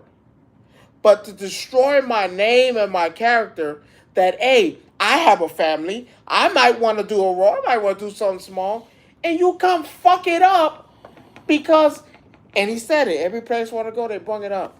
And I'm sitting there like, that's not true. So now I'm on a platform where I can actually discuss and say, no, let's bring up stuff now. Because for weeks and weeks and weeks, they bringing up stuff for me, and you know it, wasn't true. And now, like you, not like other people, oh yeah, he the bad guy. I wouldn't have said that. Where the fuck was that when they was all six niggas versus one? It was the same way. Six niggas. So you can't be mad at him. Here's the thing. I go back and like I said before, there are ways to handle stuff without doing Rod, six niggas versus one? Okay, and you might as well have just jumped that nigga in the parking lot. Like, no. I've been through similar situations. Come on, you have to. I have the right with a situation in those terms. But you have the right to defend my name and my brand. And here's the thing: this is my family you're talking about. You can defend yourself in ways where you don't have to do that. I don't think he was wrong, because now it'd be a different story if all them people didn't say a bitch ass thing. It'd be a different story if they didn't say nothing. And Cat Williams came on there and just started going ham. Then I would have been like, Rod, nah, he shouldn't have did that. He's fucking crazy. Why would you do that, attacking people, and no one has done nothing to you? But I can't say that in this case because they did that. And they've been doing that for weeks. Slandering a man that hasn't said nothing to you. I get into it again. I get into it because they talked about it in the breakfast. I get into it with the people on the radio show with you remember the young lady, and he talked about it on the show. He was like, no one sat there and listened to what I had to say because I told before the even interview started and all that, man, can we not talk about my kids or anything? I just want to leave them out of it. You know, they just. But again, though, and then you got to remember when you agree and you say, and they said it. Was it in writing? Yeah, they said it. That was on my talk. Was it in Rod, writing? they sit there and they tell me I'm not gonna do. I'm not. That's like me saying, Rod, hey, don't bring up the stuff with my wife. I want to do it. And then you turn around and do it. Am I not gonna be mad? Well, first of all, so did I have a right? That mean they had no respect for him from Jump Street. So that means I have a right to defend myself, correct? Yeah. And that's what he did. If I went on that show, yeah, it's not a writing, whatever. If I went on that show and say, hey, we can talk about everything in the world. I don't care what it is. But we don't talk about X, Y, and Z. Just don't talk about my kids. Let's just leave them out. They got nothing to do with this. You want to interview me? Yes, interview me. I really don't want to talk about stuff in my personal life with my kids. You say, okay, cool, we wouldn't do that. And then you turn around and do it. What do you think I'm going to feel? Like you said, you did not respect me from the Jump Street because that means you had plans of fucking me from the start. So, okay, cool. Now I'm going to talk about your ass and I'm going to make you regret it. But also, did she regret it? Yeah, I'm sure she did. Now, but here's the caveat. That's what I'm saying. Here's the caveat to that being devil's advocate. When you go on certain shows, a.k.a. Breakfast Club, Fox News, anything. Yeah. You have. I hate to say this. You have to be prepared for certain shit, and that was something that his crew should have prepared him for, regardless of them saying. But regardless, if you sit here and say, "Okay, me and you gonna do an interview, right? I'm interviewing you, right?" And I tell you, don't bring up my wife. Don't bring up my stuff. But here's the thing: if I know how my ratings are going to be affected by not asking you those questions, guess what I'm gonna do? But then you can't be mad when I tear you a new asshole on your own show. But here's the thing: I do not disagree with you on that. So now my problem with Cat Williams, what it really boils down to, is that you being who you are, because you already have a name established for yourself. Yes. Let's be clear. Not shitting on nobody else. But because that's not what he did. I think the fact of it was, when you come out, one thing I've learned about comedians is that they're a tight-knit group to a certain extent. Depends. It depends. I would say depending on what clique you with, that clique is tight. And as you can see, Ricky Smiley, Steve Harvey. I'm not going into that. I'm just speaking in general, because I'm not naming no names. I'm keeping it. I'm trying to be non-biased as possible. See, not saying no names. Here's the problem that I have with that. Okay, and we all know the situation I'm talking about, when he came out and said something about a certain female. He went out. So here's the thing: if I'm a comedian, right, and mind you, Tiffany just is fresh. Let's be clear. She ain't fresh. No, I'm talking about at that point she was fresh. No, she was fresh because she fucked up. No, she was fresh. She had her little deal. She did what she did with the kid. Remember that? All that. But here's the thing: she was fresh. They were trying to get her into a point where she could do stand up. Not saying she's funny. I'm not going to sit here and agree to say that she's funny. Okay, is her movies funny? They all right. They not. To me, they all right. They not. Can she act? Most comedians really don't know how to act. Let's be clear, because they only know one thing. Well, that's not true. To a certain extent, let's be clear. He has used Chris Tucker for a change. We're not using him because. No, I'm just saying. Because you got to think about stuff that's not comedian. That's not funny. But again, though, remember Jackie Brown? Again, though, we talking about everybody doesn't have that. There are a few that can do that. Everybody can't. And you have to put them in. Come on, did you really think you were going to see Richard Pryor in fucking Superman? I could have, because he's funny. He fits certain roles. That's the thing you have to understand. Everybody has a role to play. Okay, Eddie Murphy, how many roles can he play? Everything, because he know how he's a method. He is an actor. So he went from being a comedian to being an actor. So when Tiffany Haddish was doing that, she wasn't fresh. She was still learning how to be. First of all, she was still learning how to be a comedian. Okay. Because she was. I'm gonna be honest with you. I'm not gonna say she was very funny. The few things that she did, she was all right. I think the part that pissed everybody off was the fact that as a comedian, instead of coming out and saying, I blame a lot of people for this. It's just like with us. We play. But everybody does it. That's not fair. And it's not fair. It's not fair to anybody. And the only reason why I say that is, look at how many times Kevin Hart has told you that. Oh yeah, that's not. And I don't appreciate him doing that. So how can you? Here's my thing. How can you shit on the man that said? Let me finish though. I don't think she's funny. But here's the thing though. That was a comedian talking about another comedian. No. That was a comedian in his troupe that he was trying to bring up. Let's be clear. Was he not trying to bring her up? Yes or no? Okay. So the point that I'm making, and they're both wrong for the same thing. That's what I'm saying. So I'm not holding neither. I'm holding both of them liable. But at the same time, as a comedian, just like me and you, our job is simple. It's not to tear each other down. It's not. So for him to come out and say, but that wasn't a tear down. But bro. Instead of saying she's not funny, you could have. No, you had to go back and look at the. No, I did look at him. It wasn't all attackers. They asked him a question. But that's what I mean. Even if there's no malice behind it. And remember when we talked about Charleston Wright, and you said, I just don't like what it. I was like, no, I can't blame the man. I blame the interview. Again, when the interview hey, how do you really feel? What do you feel about Tiffany Haddish? I said, that just, to me, she's just not funny for me right now. She's not funny yet. That's not bad. But he didn't say not funny yet. She just said she's not funny. So instead of saying to me, she's not funny. But that's an opinion of me. Right, but at the same time, that could be an opinion of you. But at the same time, so when does you the said interviewer get in trouble for asking me that? Why would the interviewer ask me that? Because what's the reason? Because they know the history between Kevin Hart and Cat Williams. So what? So again, so why set me up? Because that's what they do. So you can't be mad when I attack you because you're missing. And I understand that. What I'm saying. The point that I'm saying is that when stuff like that happens, right? Yeah. You have to become. Some people don't know how to become someone else in certain situations. Now, was it a wrong statement to me? No.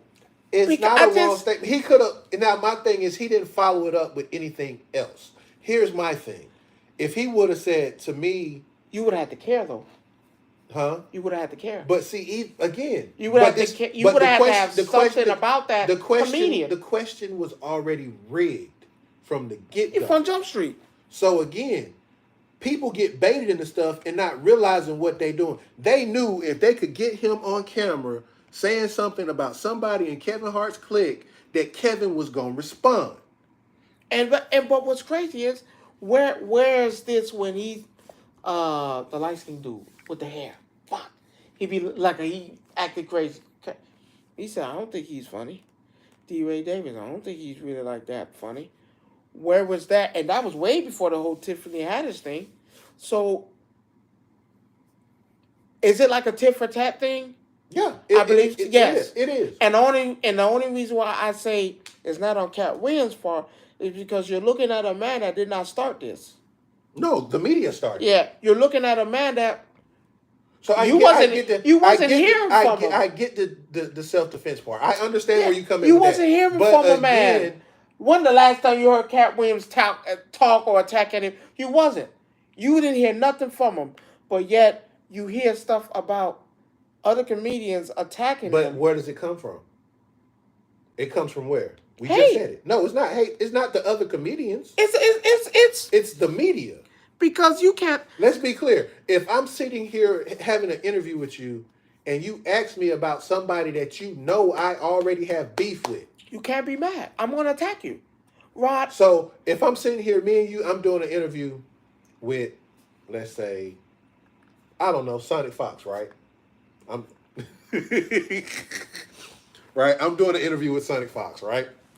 And this man comes out and I ask him a question. So me and you, you, Rico, Jabo, all y'all in the same clique, right? Y'all all in the same clique, right? And I'm asking Sonic Fox how he feel. Should have said you. No. I'm doing this for a reason. But not the right time. Still, I'm just saying. He asked you about Jabo. He say something about how you, right? He say something, right? Now, mind you, y'all on these kick-ass terms, y'all know y'all down for each other, whatever. And you say, well, he says, well, you know what? He's just not that good. He's easy to beat. He's easy to read, right? He comes out and says that. Now, you being a friend of his, what are you going to come out and say? That's nigga, you suck. Exactly. You suck. The media baited. You're horrible. You pick the same characters. You span the same moves.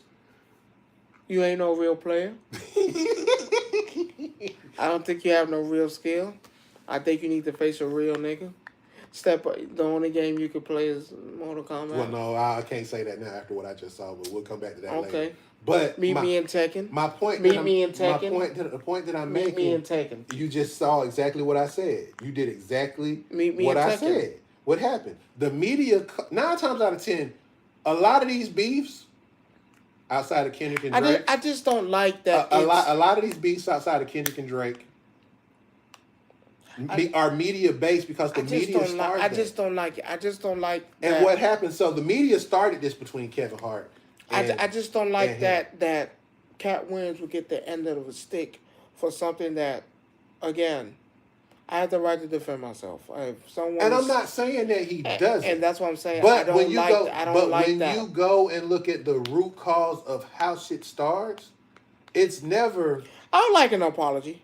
I would. I mean, I would like them to actually sit down and say, because it'll be good for the comedic world to see, like even Cat Williams and And my favorite comedian right now is Ali Sadiq.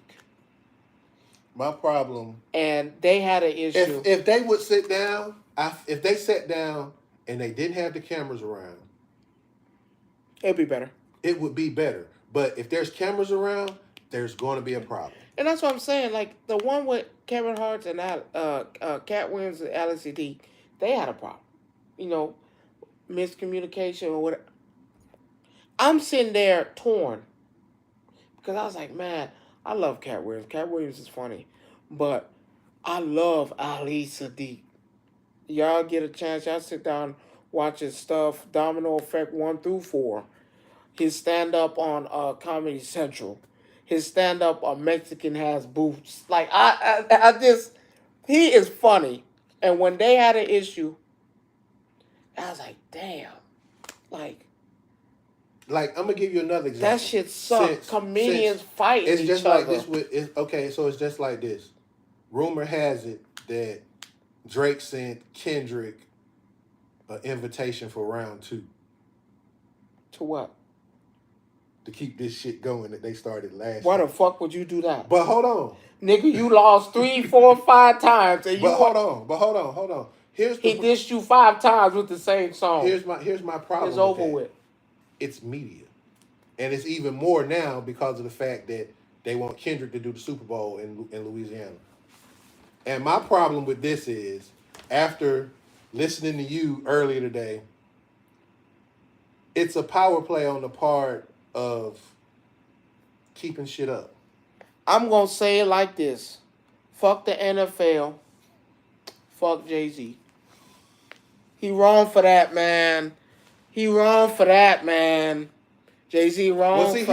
man.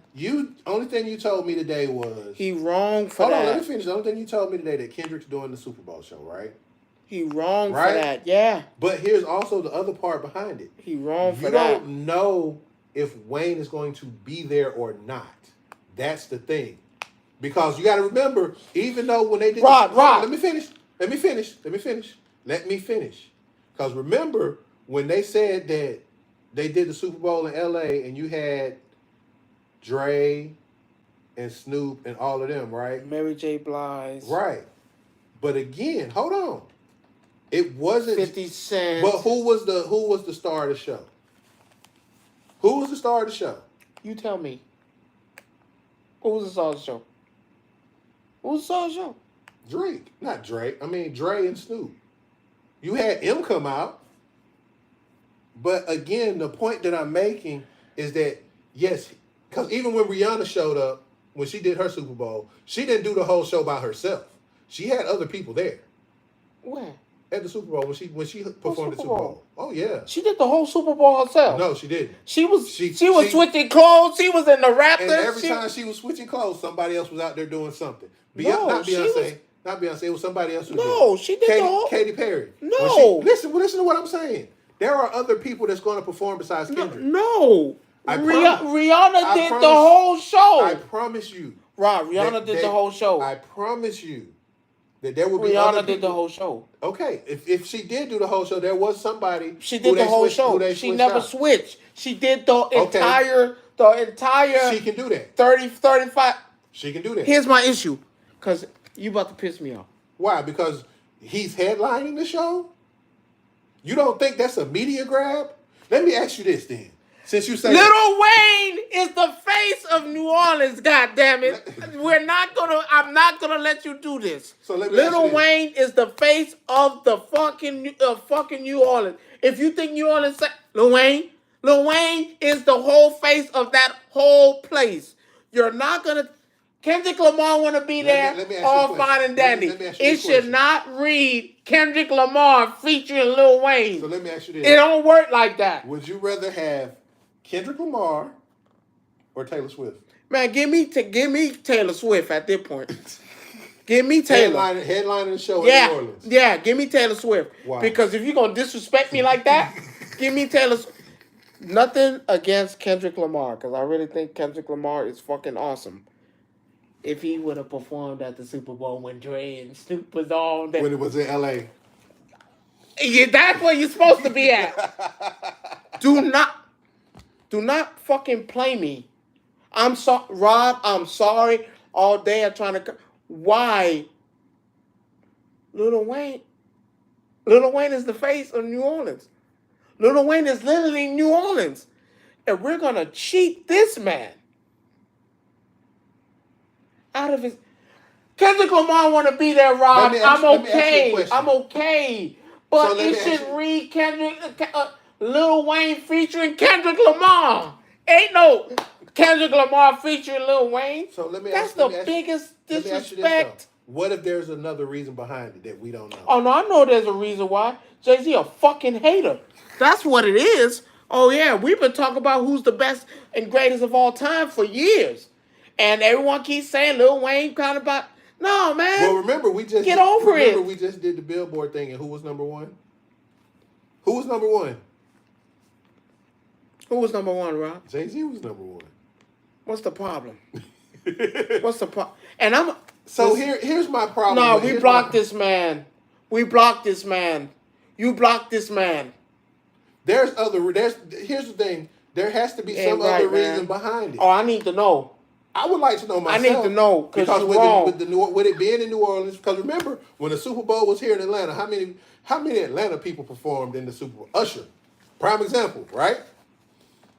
Usher did the whole show, did he not? Am I right or wrong? Tell me I'm wrong. Usher did the whole Super Bowl halftime show, correct? Everybody getting their moment, and this nigga can't. This nigga can't. Because I bet you this. I bet you if Lil Wayne performed there, I'm done. He gonna perform. I promise you. It don't work Cash Money is gonna be there for show. I guarantee you. I don't think they're gonna show left. Up. I ain't go. Not funny. I guarantee you they're not showing up for that. But here's the thing. Lil Wayne, Let me ask you this. If the Super Bowl was being held in Detroit, who performs? Not Eminem, I'll tell you that. Yeah. Because his ass was over there and goddamn with Dr. Dre in there, right? Come on, man. I'm telling you, that's what would happen. But you just proved my point. Look at the disrespect. Bitch, this is my hometown. But look at everywhere. My face is on the billboard when you come pull up. When you think of New Orleans, that Lil Wayne's face is all over that motherfucker. But it's got to be some underlying reason. Man, that shit ain't I'm just asking, man. I'm just asking. There has to be some. I don't know if he's still salty because people still say I don't know. Even Lil Wayne said, "Man, I think you great. I've seen you write verses, and you made me have to go rewrite mine." Lil Wayne did an interview saying, that, "Man, I'm getting my shit together, writing more. So when that time comes, I'm unanimous when you coming to pick somebody. This motherfucker. There is something else that's undermining that. It has to be. This is gonna be the worst halftime show I've ever seen. Just because Lil Wayne ain't doing it. What if Kendrick go out there and put on a banger? I don't care what he do. That's bias, sir. Yeah, call it what it is. The man that's supposed to be there, Rod. That's like now. I bet you this. If the Super Bowl was in New York, I bet you Jay-Z performing, right? Him with Beyonce. I bet you Jay-Z performing, right?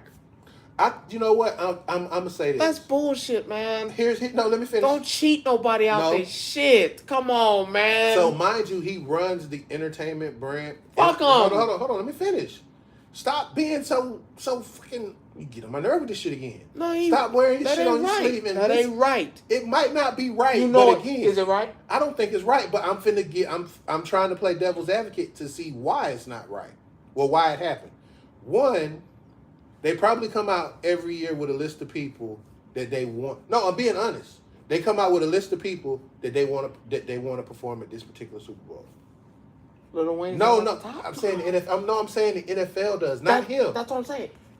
He might not be on their list. Bullshit. So, no. Jay-Z running that whole shit. No, he's not. Yes, he is. No, he's not. Because when we watched that motherfucking press conference, mad about that shit. I watched that press conference when Jay-Z sat there with all them execs, and he said that I'm running an entertainment show and I'm trying to bring something different and big and new. But here's the I thing. watched it years ago. He said that, but here's the thing. he reports to somebody else too. Fuck that nigga ain't reporting nothing. You can't be. You have to realize. The person he reported to is a Lil Wayne fan. I bet you it. What if he's not? I bet you he is. I went to bet my money he is. I don't give a damn. But what the point that I'm making though that you is got that cheated. But that's cheated, man. If he's not on their list, so if they give him a list, okay, you have to pick between these artists that's on this list to perform at the Super Bowl this year. Okay, if they tell me, now we in the ballroom now. Mm-hmm. Come on, y'all, use your brain, your imagination. We in the ballroom now. About 50 of us in here. Everybody giving out the list. Where we having it at? New Orleans, yo. Write y'all list. Yeah, maybe the 5. list was already done. Maybe 5 minutes. No, not them. Write their list. The list is already done. That's what I'm saying. And it's handed out to. No, that's what I'm saying. We in there. We in the room. They look at. He get the list. He. Taylor Swift. Taylor Swift. Nah. Alicia Keys. Alicia.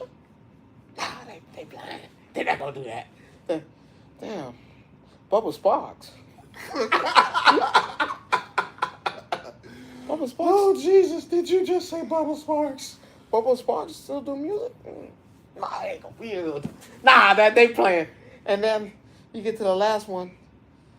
Kendrick Lamar. Yeah, okay. Well, it's the paper now. So, but what if they tell him this the list? That's what we. No, they're telling him this is the list that you have to go by. We're not making any and then I'm changes. looking on the back. Wait, ain't no more list now. Let me check my email, because maybe it is in my email. I didn't print it all off out yet. It ain't in my email. No, this. Then I go back to the people. I go back to the people. I'm about to tell you what the problem is before you get to it. I go to the people. And you're not going to like my answer, but Rod, I'm going through the motions. I ask the people, hey, yeah, we in New Orleans. Where Lil Wayne at? Lil Wayne ain't on here. Now, we decided not to go with him this year. No, they gonna shut the city down. I can't do that to... I'm going to tell you why, and you're missing the most important part of this. You're missing the very most important part of this. The reason you have people like Usher, Rihanna, Katy Perry, Dr. Dre and his whole little clique is because the NFL is 65% white versus the other 35%. I'm telling you, they play. Rod. I'm telling you, they play in the race car. What is the Saints owner? He's white, bro. He's white. What if I told you I got a video of the Saints owner bumping Lil Wayne? Even if you do, but the Saints have no. Wipe my ass. When you had a whole group of niggas and one white boy on that fucking stage, and this fat nigga, I love 50 Cent. I love 50 Cent. Hold on, you're missing. But 50 Cent hanging upside down. You're missing my point again. That has nothing to do with it. Again, you got to remember the Super Bowl. Eminem is from LA. No. Maybe J. Blige? You're missing my point. Are they from LA? You're missing my point. I'm just asking. Are they from LA? They fall underneath Dre. Because Dre has produced music for all of them. Oh, that's that. Tremendous. That is great. By my count, I saw maybe one person from LA on that stage. Two? I'm not counting the person that brought the niggas here. I'm not counting them. I can't count the motherfuckers who assembled the niggas. I assembled these niggas. That's like saying I'm going to have a Super Bowl in New York and 50 Cent and them are not showing up. It's just, I cannot. But I'm telling you that from a business standpoint. Some white folk love but Lil Wayne. But you have to remember, the Super Bowl is not for the city of New Orleans. What? It's not. It's not for the New Orleans people. It's just being held there. Do you know how many people come from out of town? Well, why you say that? You know that these places are going to get revenue? That's what they're hoping on? That's the part they get. But that's every place. But that's everywhere if Super Bowl show up. But no, we're talking about the actual facility that's holding the Super Bowl. I understand the revenue that comes in around it. So it's for New Orleans. No, I'm not. No, it's not for New Orleans. Look. Go ahead. Look up the stats. Every place that a Super Bowl has been held in that city, that revenue of that city goes up. They get a spike for a weekend. Does it matter? Yes, it does. Hey, thank you for showing up and bringing your money. That's what you're supposed. Welcome to Chicago. So here's the problem. Welcome to here's Philly. The problem, what I'm saying. Come on. The problem is that the NFL is looking at it from a purely managerial business standpoint. And Kendrick Lamar is this motherfucker called a nigga a pedophile. Because first of all, let's be clear. Do I like Kendrick Lamar doing the Super Bowl in New Orleans? Honestly, no. I can't. And the reason for it is... There's nothing against him. It's just... That's... Man, give up your spot, man. He's not going to do that. Give up your spot, man. Because as much as they want to call Drake a culture vulture, so is Kendrick. No. Yeah. I can't. I ain't going to... Hold on now. Hold on now. As much as people hate me and now this is not me being a Drake fan. This is me actually looking at what Kendrick says. Hold on now. Kendrick always... Everything that Kendrick do is West Coast, West Coast, West Coast, West Coast. Not West everything. Coast. Yes, it is. Because if you go back, when they had the commencement speech, it was in L.A. No. When it did you hear Pimp a Butterfly? Did you hear that album? That wasn't L.A. It was not. It was not. Pimp a Butterfly is one of the greatest shits he's ever wrote. And that wasn't L.A. And I got the album. All the songs. All of them downloaded. That wasn't LA at all. That was a man speaking from his heart and how he feel. His last album was the same thing. That wasn't LA. No. This became LA when you disrespected me and I had to let you know you can't do that in my own city. Now, I can't give you that. Because that nigga make a song about you, that's on you. He can make a song about me. I'm not with that. I wouldn't give a fuck. Because I'm going to have to side with him because damn, I don't want to make songs about me. I don't give a fuck. You can. No. You have to remember. You can't call him a culture virgin. I feel like he is because it's certain it's things rap beef. It's rap beef. It can be rap beef. It can be whatever. It's rap beef. But my problem... You tried me. I pulled your card. Let's do it. Hey, you tried me. You thought you were going to pull my card. And sadly, I went on... Right, I did you with the same song 5 times. That wasn't no culture thing. That was I want you to understand that if you ever decide to do this dumb shit again, think about it. Because it ain't going to probably work out in your favor. Stop it. Leave it on. This ain't Rick Ross in there. This ain't. But again, this ain't the niggas down the street. This is my opinion. It's not fair. Don't call him. He can't be a culture virgin. Because Rob. You hesitated when you said it. So part of you just knows because you had no. This rap beef, Rod. You're saying rap beef. This rap beef. Let me tell you what you're doing. Anything goes. You're doing this. You're shaking your head like, but at the same time, you like. He did it for the culture. Though. No, he didn't. Yes, he did. No, he didn't. He told the people. Because here's the problem with that. We tired of y'all. So let me ask you this: if they turn around and said and put Drake out there. And what, the Super Bowl? Yeah, they turned around and put Drake. I already know he turning it down. He gonna tell you no. My Lil Wayne gotta be there. I can't do it. No, he would. No. God is my witness. I already know. He can strike me down right now. If they said Drake do the Super Bowl, he gonna tell them I can't do it. Lil Wayne had to do it. I'll perform. I'll show up. But it's gotta be Lil Wayne featuring Drake. It is not gonna be Drake featuring Lil Wayne. Why not? He ain't gonna take it. Why not? Too much loyalty to that man. He ain't gonna take it. And God can strike me down right now. I know he ain't gonna take it. I'm not crazy. Drake ain't doing that. No. That's like saying, oh. No, just that's like saying, Nicki, can you do it? Anybody from Young Money, that thing is, they're gonna be like, no. And I can bet my life on no. So here's the thing. No. Here's how this could Drake work. turned it down 3 times. They gonna say, come on, Drake. No. Please. No. Lil Wayne featuring Drake. It ain't gonna be Drake featuring Lil Wayne. That's the only way you're gonna get me. Nicki Minaj. Please. We can get Drake to get. No. Oh, Drake coming? Oh, Lil Wayne gonna be there? Lil Wayne ain't gonna be there. No, I can't do it. Rod, I'm willing to bet everything I love They asked Drake and them to do that shit. Here's something else. They turning it down. Here's something else to think about though with that situation. That's like saying we hosting the Super Bowl in fucking Canada and Drake ain't gonna be there. Why you being funny? If they had a team in Canada that played in the NFL and they had a stadium big enough to accommodate it, they would go. And you not gonna tell me Canada ain't gonna be. Bubba Sparks. Taylor Swift? Oh. Mike Jones? No Drake? No Drake. Drake not on here? Go ahead, cancel the Super Bowl. We don't want it. That's like if they have the next Super Bowl here in Atlanta, when they do, because there will be another one. Ludacris? No. Outkast. You have a lot of people that can do that at Goody Mob. But see, no, Outkast would bring. Wait a minute. Outkast, they're part of the same group. Goody Mob and Outkast are probably the same. Wait. Now hold on. Now wait a minute. Now hold on. We ain't gonna say it's Goody Mob featuring Outkast. No, but what I'm saying is we saying Outkast featured whoever decides to show up. But here's the thing, though, it would be an Outkast-led Super Bowl with Dungeon Family, Goody Mob, probably Luda. Probably. Yeah. Oh, he out there. Him and Lil Jon out. Yeah, both of them. That's automatic. See, my problem with... Hey, wait a minute.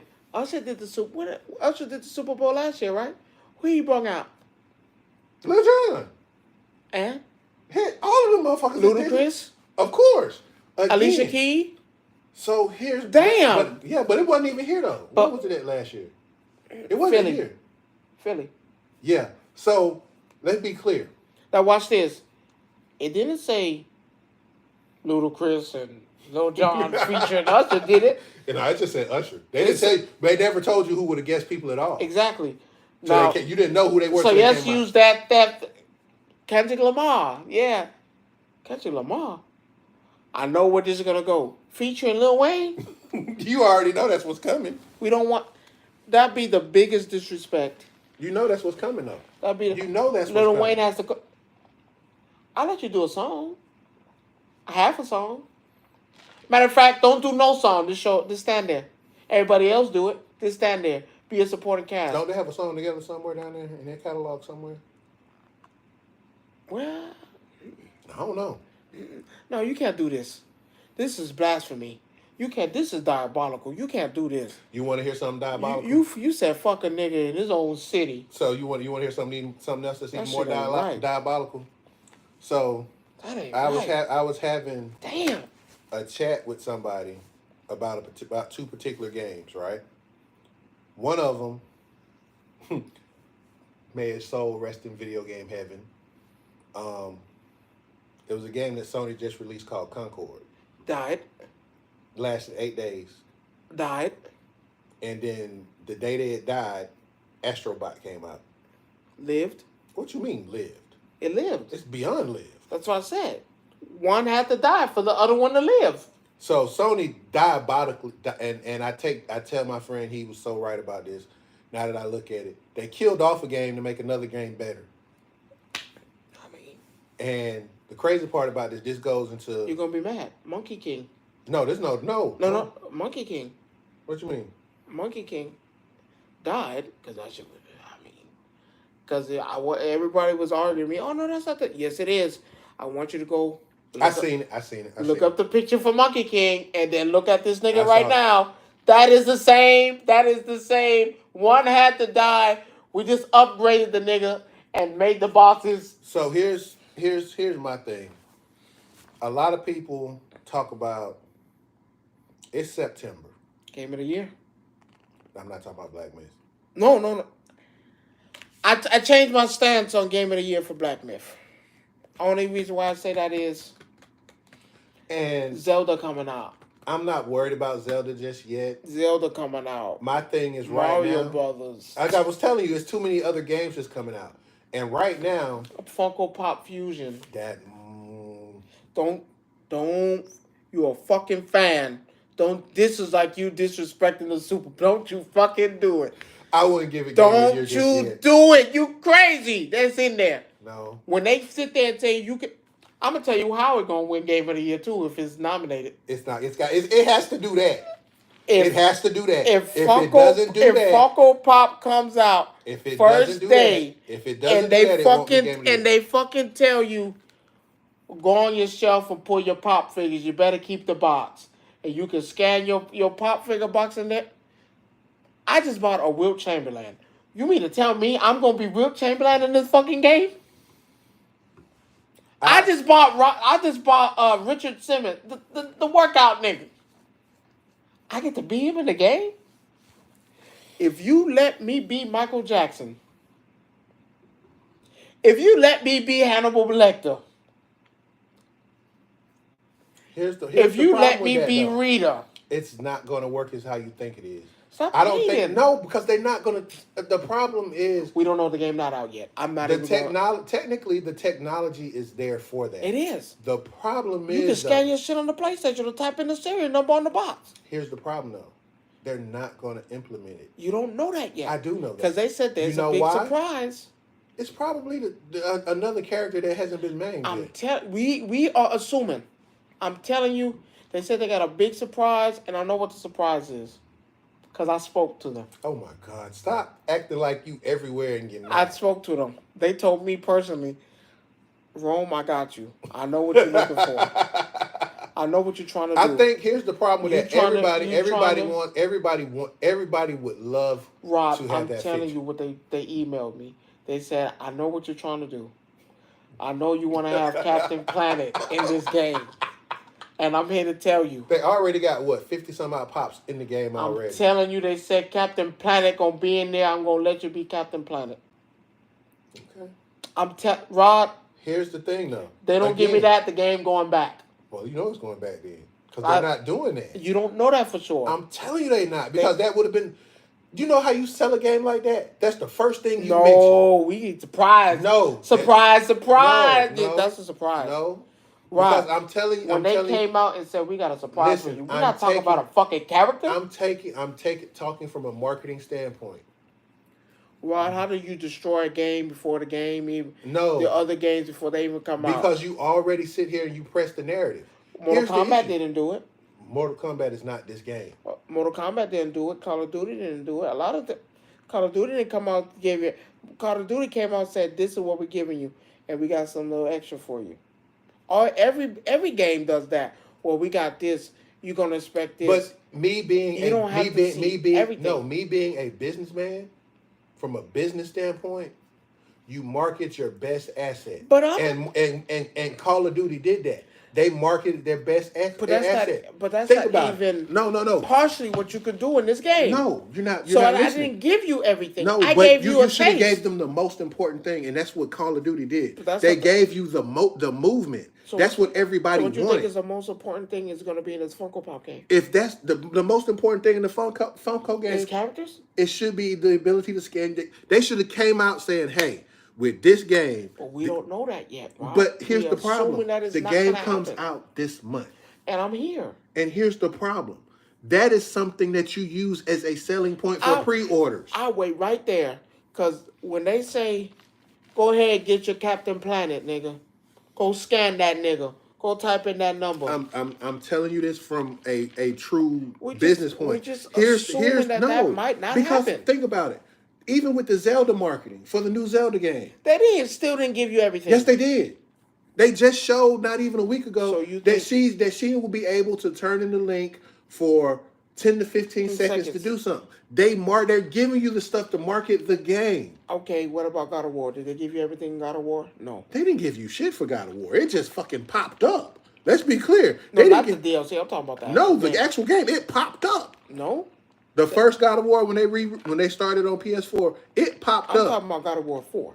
That is 4. They never gave you. They didn't. They told you, hey, be prepared for the story. You never knew that. You knew it was you did. Was going to be in that motherfucker. Yes, you did. You didn't know Odin was. You knew. You didn't know Odin was. You did. You didn't know you were going to fight Odin at the end. Yes, you did. Let me tell you why. Let me tell you how because he showed up in the beginning doesn't mean you were going to fight him in the end. Yes. Because everybody was saying, "Oh no, Thor might be the end," because that's what they were. But you knew Thor would know. But I knew Thor wasn't the end boss from Jump Street.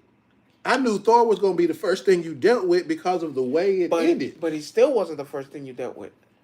No, I mean majorly you deal with. I know you dealt with what's his No, that name wasn't the major one. when That went. he turned into the bear and stuff in the forest.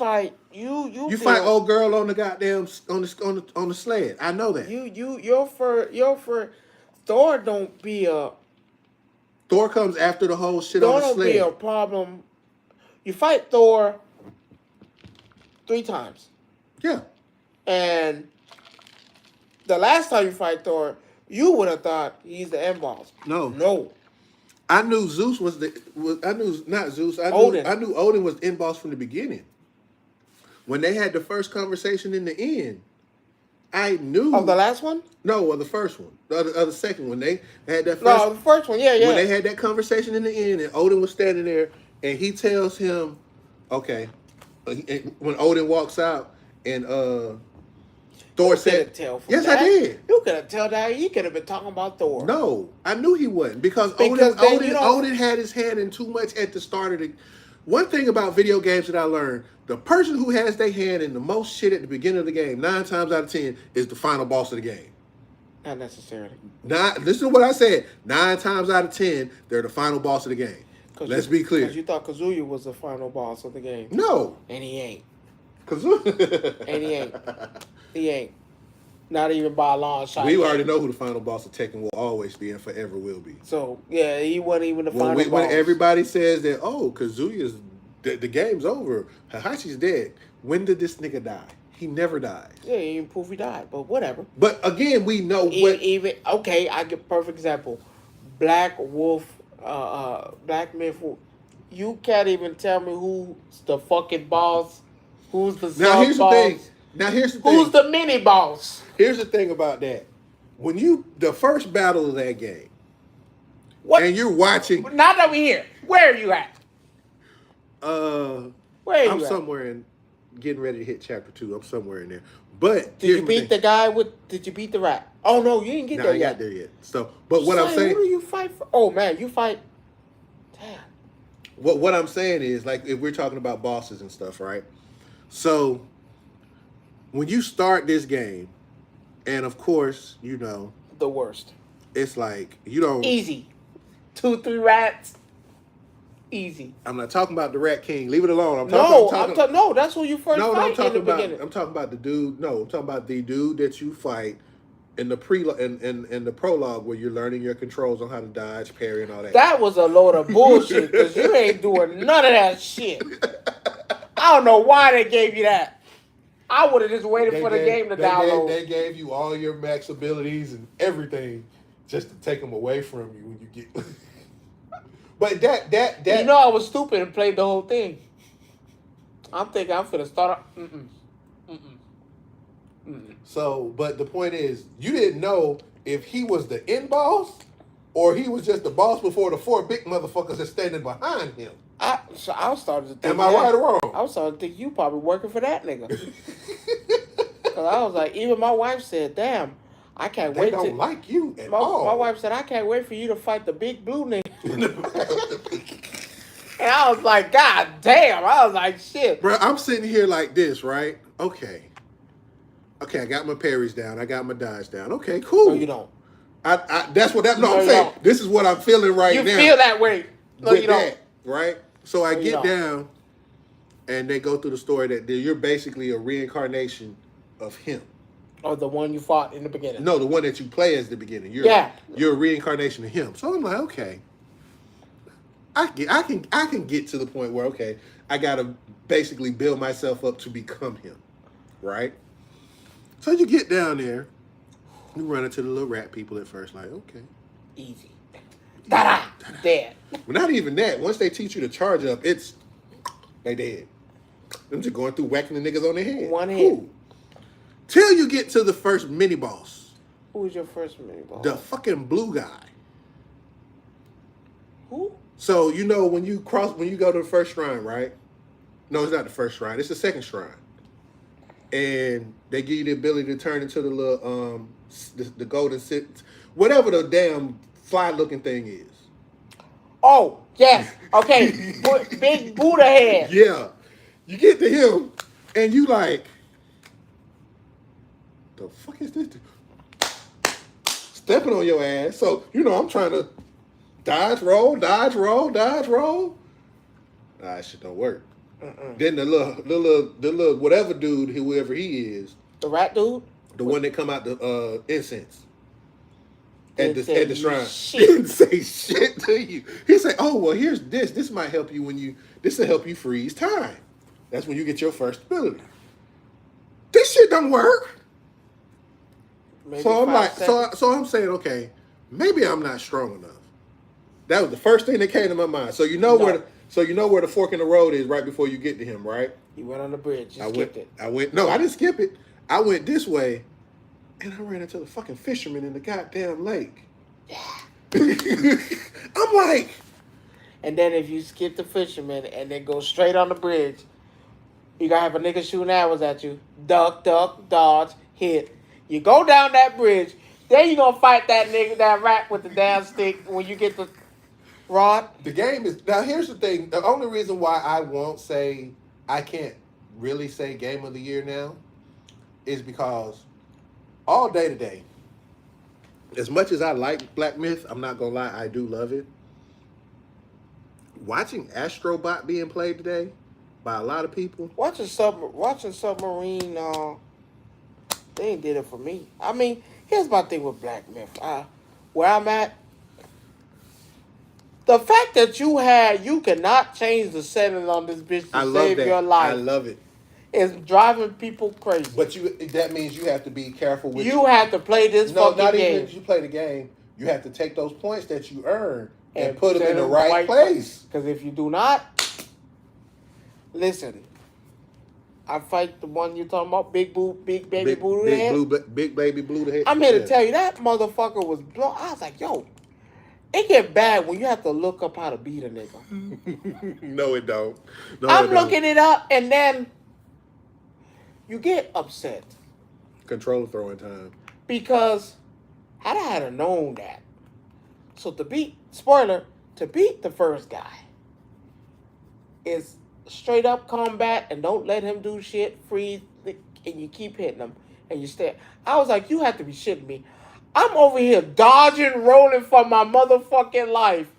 And you mean to tell me all I had to do was stay up on him? Because if you get far away, he starts doing that electric shit. I was like, bitch. Then, whatever. Beat him. Fisherman. I ran through him. That shit was easy. He caught me off guard the first time because I wasn't expecting a fucking mini sub boss in the middle of a fucking. He just down there like this. So just minding his fucking business. As soon as your foot hit that water, he goes ballistic. So I didn't beat the first guy. I went to the Rat King, beat the Rat King so he can give me the staff. Went back to the booty head.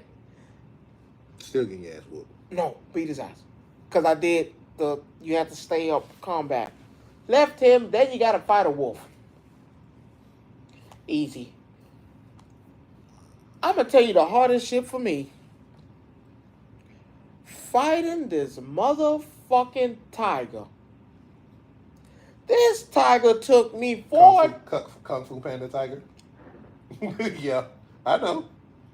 4 fucking days to beat this fucking tiger. But remember what I told you before you started playing. Did I not warn you and say you're going to run across bosses that's going to take you a couple days to beat? Did I? Now tell me. Now say. Did I not say? But did I not say that to you? And you know me, I'm a king of games, but god damn. And then once I finally beat the tiger, I was like, you know what, bitch, yeah, your mama's a whore, nigga.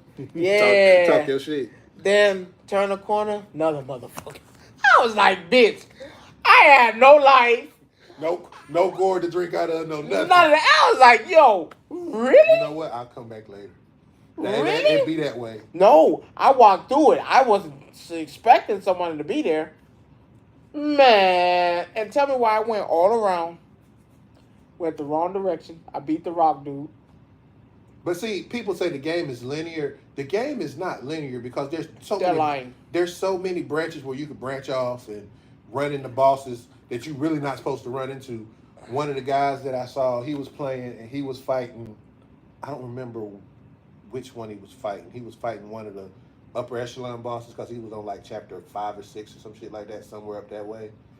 And he literally said himself, it took him 45 minutes to beat this boss. I'm sitting here like, yeah, he'll do it. 45 minutes? Is this? Yes, I said, is this Elden Ring 2 or something? He say no. He say because as soon as you think you got his patterns down, Something else. he switches to something different. And then he actually showed us the footage of him actually getting the kill. And I'm like, damn, this nigga done turned into done used the I think he did the duplication thing where he can make multiple copies of them. He did the other one where and don't run out that bitch either. You know they fixed that spam where you could keep making money. Don't run out that motherfucker, boy, because you in trouble. You are. And I love it, but here's why I say Astrobot wins. Or not yet. No, that's what I'm saying. Why Astrobot to me is actually a better game than Black Myth. As kiddish as it might look, You know that's right? my problem. But here's the thing: it provides a simplistic approach to gaming. But you ain't played Submarine yet. What you mean? We Oh, you talking about Space Marine? We ain't played. But Space see, here's the Marine thing: yet, so. even people are actually saying that this is better than Space Marine because of the simplicity, right? I don't like simple shit. When That you, shit be boring. but see, no, it's simple in the fact that it's a platformer where you just basically run and jump and dodging obstacles, but the level of the if I want to play, goddamn, just say Temple Run, no, I no, can do no, that on my no, own but time. this is not no. Fuck See, out. it took Sony to make. How can I put it? Wait, didn't they do this already with Mm-mm. what you call that shit? Well, see, here's the thing. With the trilogy game with excuse me, with that What, Uncharted? Uncharted. Uncharted's not a platformer. Uncharted's not considered a platformer. It's not. Uncharted is considered an action adventure game. It's not considered a platform. I shit you not. all 5 of them. Yeah, it's not considered a platform. Cap. I'm telling you, it's not considered a platformer game. Cap. You can look at it. It's not. If you look at it when you go on the genre, it says action adventure. Cap. Where Bullshit. I'm telling you, look it up. I don't even want to Why do you say it's a platformer? That shit crazy. What? It is. No, it's not. It is. It's a third person action adventure game. I want to talk about something. Why? See, I hate when when I give you facts and you can't accept the facts. I can't accept it. Why do you call it a platformer? That's okay. Was Tomb Raider? No, Tomb Raider was not a platformer. What the fuck? What's No. a platform, Rock? Crash Bandicoot, Mario Brothers. It's literally the same fucking shit you fucking playing right now. Get the fuck out of here. No, it's not. That's exactly what that shit No, is. it's not. It's not. It is a platformer, but Crash is considered a platforming game. So is. Okay. So is Mario. Mario is I'm considered willing a to accept platformer. it. Okay. So the thing is, though, what makes Astrobot so fucking different is that the controls too are so intuitive to certain things. Like, so for instance, like you come across this fan, right? How do you get the fan to move? Like little monsters, you push it. No, you don't. You actually have to blow into the microphone on your controller to get the fan to spin. I'm not doing all that gay shit, man. I'm just giving. I'm not. But listen, I'm giving you an example. I understand, but I'm not doing all that. But listen. That little big planet, I couldn't stand. Flick the controller. But again, hold on. That's the point that No, I'm I don't making. like that. That's too much. That's too much. But again, I can't do it. Hold on. But do you understand why Oh yeah. I'm saying that? I'm not playing that. I'm not playing. So, like, for instance, No, I'm gonna give you another example. Hell no. Like, so for instance, say like when you got a climbing little platform, you know, in Astrobot, right? Because I played the little Astrobot World, the demo that came with your PS5 or PS4, whichever one it was. I can't believe they brought this shit back. No, they made a full blown game. I know. And they sell it for $50, and the bitch has sold 10 million copies. I know you. Let's be clear. Kiss my ass. You're not getting me with that. So I played So again, so now you have these people, like when you actually have to climb, listen to what you have to do. Right arm, left arm, right arm. To climb up a Ron, you mountain. gotta worry about me. I won't be doing it. But I've had my fill of that. But think about it though. It's different. It's innovative. Okay. You ain't gonna get this nigga. No, I'm not saying, but Yeah. but do you Yeah, understand what I'm saying? I play a lot. Yeah. Every review I that play a lot of shit. I will not. I will not, cause I played I will not. But so here's the thing: every review that I have read, every review that I have seen, has said one thing about this game: the fact that it's simple, it's something that you can just pick up and enjoy. I'm not giving you $50 for that. Hell, you don't have to. It's been 10 million people that done already did it. Go ahead, y'all. Go ahead, have y'all fun. This nigga ain't doing that. So when you think about it, right? And I'm just being 100% honest with you. When you think about it, right? Now you have a true contender for Game of the Year because you're doing something that nobody else did this year. Maybe. No. I'm not getting to the proof. Okay. The proof is in the pudding. Okay. If you just go look up reviews for Astrobot right now, right? If you go look at the reviews and compare that to Black Myth Wukong, Tekken. Okay. And Ricochet's gonna be a champion. We're not talking about AEW. You just want to change the subject to get away from what I'm talking about. We're not talking about. And we're all going to that next because I just wanted to let you know. But yeah, Ricochet's gonna be a champion. Okay, we'll just have to see what Game of the Year gonna be like. I'm interested in seeing what it's gonna.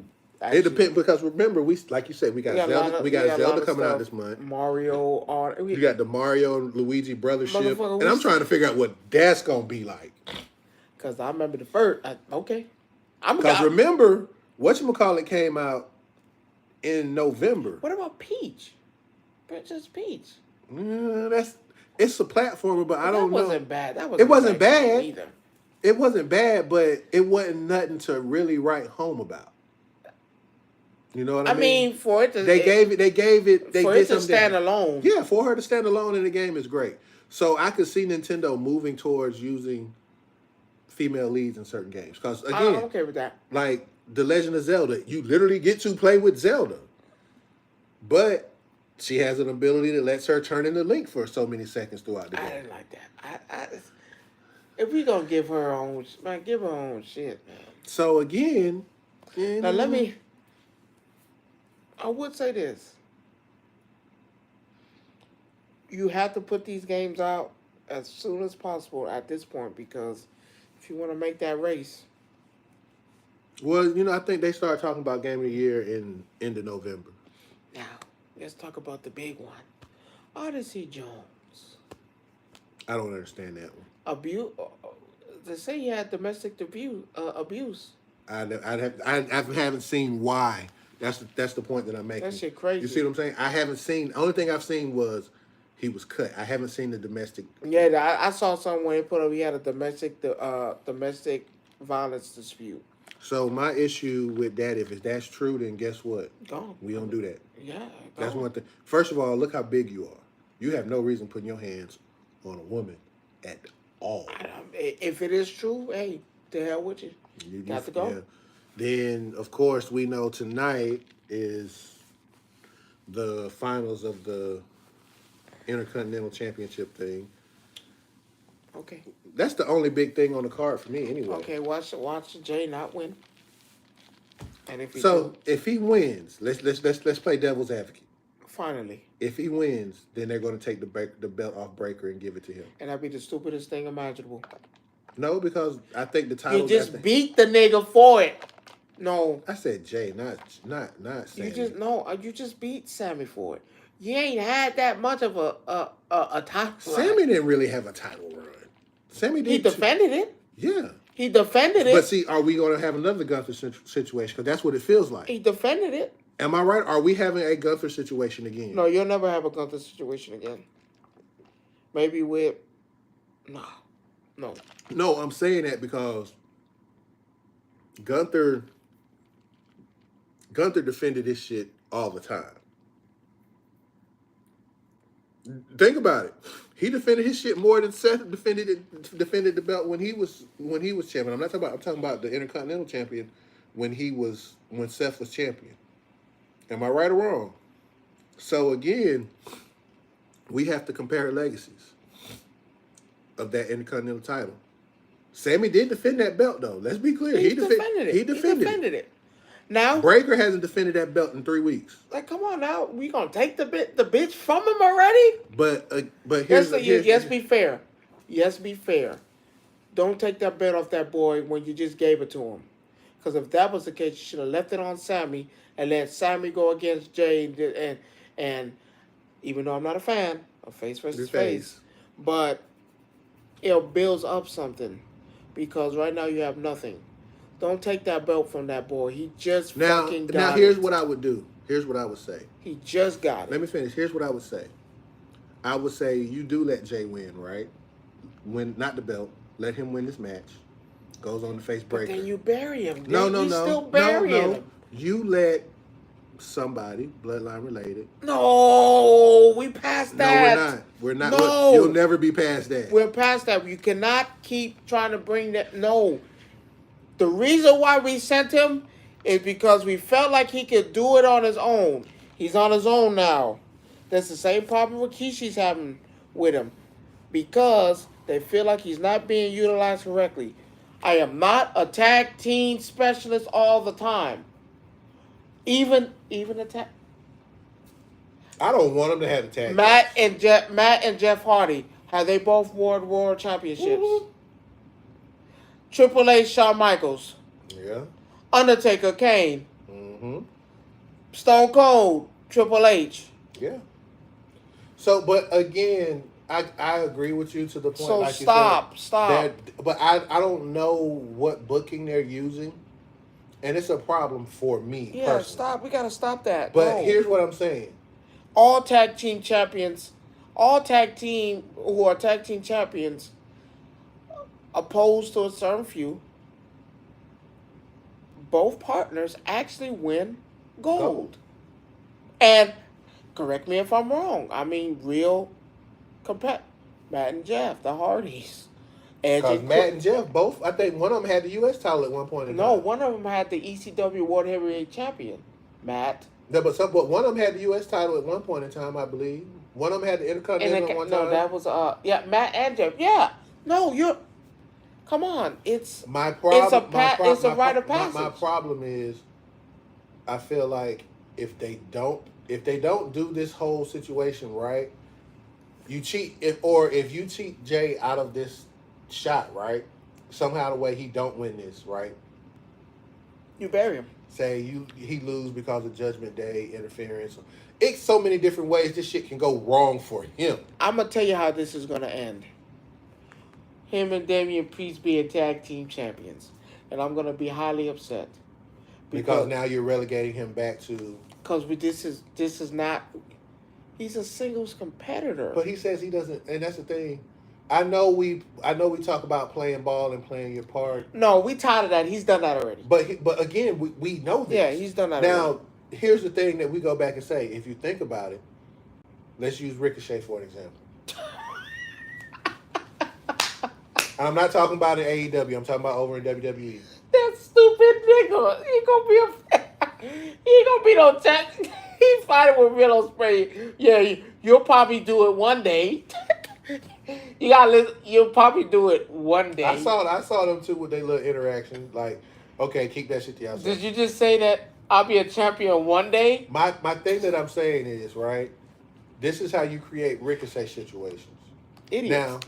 Now I'm not saying he's going to up and leave, because one thing I know about Jay, he ain't gonna do that. Jay ain't gonna make that mistake. Your family done made this fucking company. Your family's technically running the company now. You're not gonna leave, but you have a bad taste in your mouth with management now because they keep misusing you. AKA Jimmy's off the air still. We know he's healed. We know he's okay. Not 100 though. I mean, they using him for now. I don't know. I think what plans do you have? Like, now, I'm waiting for... I am going to say this. And there's no offense. And Roman's scheduled to show up this weekend, right? This week, right? Mm-hmm. So we already know that Solo is not going to win. Yeah, even in a steel cage, we know Solo is not going to win. And you might see Jimmy. Here's the problem. Jimmy is good.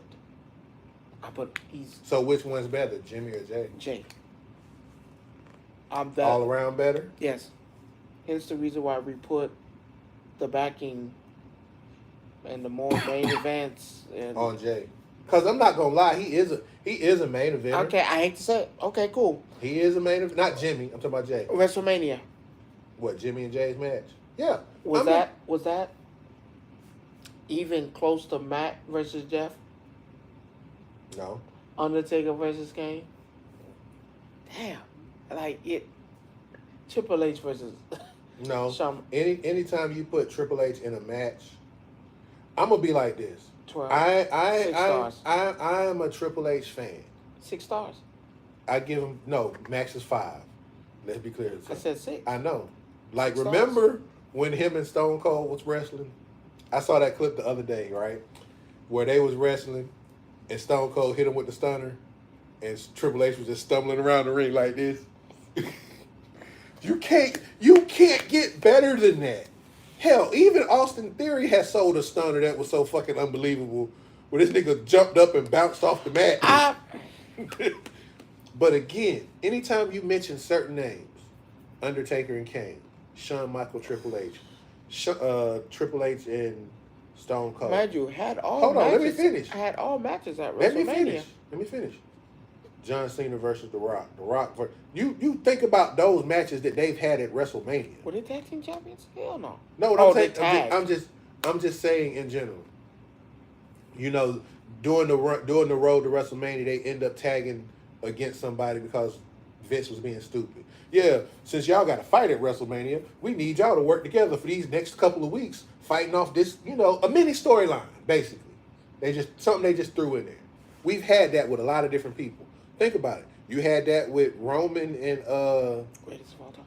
And Seth. Remember what that was? Where they had to tag up against somebody? Yeah, it sure did. So you had to deal with those things. And they thought, the Shield is back together. Roman was like, bitch, get the fuck out of here. I'm using you for necessary evil. We're at the point where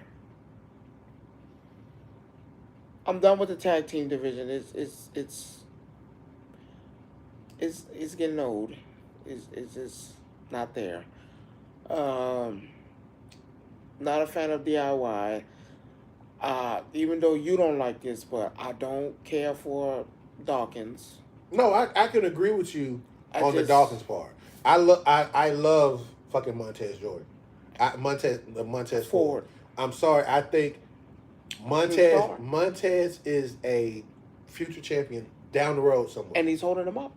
Yeah, he's carrying the Street Profits. Let's be clear. He's carrying the Street Profits, and I'm okay with that. Not okay with him carrying that, but I'm just saying we know where, like you said, even with Karrion Kross, he needs to drop AOP because they're a joke. He needs to drop AOP. AOP is the biggest fucking joke I've ever seen in my life. 2 big niggas that can't wrestle. Two big, strong Australian niggas. They're not niggas. They're not like us. Australian or whatever. No. They're not like us. Send them motherfuckers back to wherever they came and that ball I'm going to give you a prime example. Look at the Rascals in NXT. They need to be on the main roster dealing with the titles. Because I think my problem with them with tag team booking is that they're so stagnant with trash with the people that they have. You want to okay, it was cool that they took that the Judgment Day took the tag titles from who they took. Yeah, that's cool. I'm okay with them. Give JD McDonough his first taste of gold. I mean, I feel like he's big head. I mean, well, technically, it's not his first thing. He was the Intercontinental Cruiserweight. I give him a shot at real gold to make him be a mid-card. Yes. I felt like that was a good move because, like I said, him as a champion, no. But him as a mid-carder, yes. Cool. So here's the thing, though. I even see him in the Continental title. I can't see him and Finn prolonging this whole tag team champion thing. I can't. The main thing that made the Judgment Day was even without the gold, Rhea had hers. I don't count Rhea because Rhea's on a whole nother fucking level above everybody. For me, it's the level. So for me, it's like Bianca, Rhea, and then everybody else. No, you're skipping. I'm giving you Nia. Well, hold on. I can't say Nia, but I can't say Nia. I'm saying because Nia. this is now, mind you, this is her first belt. No, it's not. I'm talking about recent since she came back. She's been champion before. I said when she came back. So if we had to do a pecking order, it's Charlotte Flair. No, we're talking about this active now. Charlotte's not active right now. Charlotte's not wrestling. I'm going with Nia. Now, if you want to put anybody above anybody, if you want to put anybody over anyone, you take Charlotte. She's on top of everyone. Then, as much as I like BBL Bailey, she would be next. What? Because she does have She does have titles just like that. She has titles. Wait, we said hold on. Hold on, we have titles. We're doing it like Jax is before Bailey. No, I can't put Nia before Bailey. Where was all this enthusiasm for Bailey when she was sucking? She still had a championship. Like, not on Damage Control, she didn't. No, we're not talking about. We're talking about the days before Damage Control. I'm going with Nia. After Nia, I'm going with Tiffany. Tiffany ain't put in all the work she need to put in yet. What you mean? She's about to be a champion. Not yet. Till she get that belt, you can't put her on this list. What? No, you cannot. What? Well, we gonna put Bailey on there who lost? Because Bailey's had both championships. She's had the WWE and she got sit on. It doesn't matter. Everybody gets sit on by Nia. Tiffany gonna find out too that she gonna get sit on if she don't be careful. Tiffany is my new Trish Stratus. Okay, I'll let you have that. But I'm gonna tell you who I love so much right now, and I'm glad. You better not say Jade. No. Keith Lee's husband, Keith Lee's wife. I love her new little attitude that she got. Keith Lee's wife. Mia Yim, Meacham. Oh, the fat nigga. I keep thinking about the food. Yeah. No. No, I like her. She didn't do the Ricochet because she could have. I'm proud of her.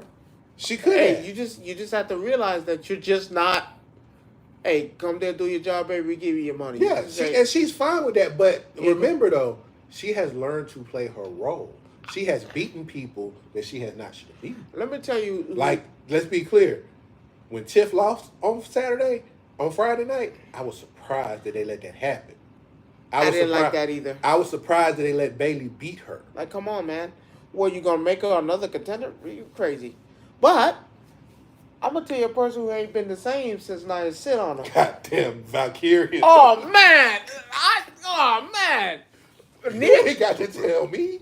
I already know. I'm not gonna lie to you. Nia Kim probably had it worse. The trash can shit. Yeah, she didn't get up for that. She was back next week and then beat old girl. I will say that. But she got set on in the trash can. Yeah. And then I'm not gonna lie. I thought she was dead. You know she didn't move. I thought she was dead. I don't think that was planned. So let me ask you, how you feel about Strowman winning that last spot though? Last week. A complete utter foolishness. Because now you're gonna allow Bronson Reed to come in and fuck up everything. Or let him win the whole thing. Bronson's not in it. No, I'm talking about. Or you let Strowman win the whole thing. And that's what I'm leaning towards. They're letting him win the whole thing and we fuck over Jay again for this big buff bald nigga that ain't did shit since he got here. Strowman had a championship. What does that mean? He was a champion. My bad. You're right. He was a champion. How long was the run? Till Roman got a hold of him. Okay. How many title defenses did he have? A couple, I think. No. 1, 2. And with the same That's person. A couple. Shit. That's a couple. Whatever. I'm confused. When Roman Reigns came and beat them both, God bless the dead, he didn't pin Bray, did he? No, he pinned Strowman. It's okay, Strowman back. Okay. I'm not saying it's right. Let's be clear. I'm not saying it's right. I'm just saying what because I already know what's finna happen. What is this? It's not going to be a four-way match. It's going to be a three-way match because before the match starts, Bronson Reed is going to attack Braun Strowman. Then you set up the Black Blood match for some type of stupid ass match. Man, fire these. Send that nigga to AEW. They looking for talent. No, we're not. No. Everybody and their mama going to I need a trade. I need a trade. Okay. If I'm gonna send Strowman to AEW, I need a trade. Who's the trade? I don't know. I need. Okay, if I'm all right, let's do some trades then. We got like, got a few more minutes left. I'm trading Braun Strowman.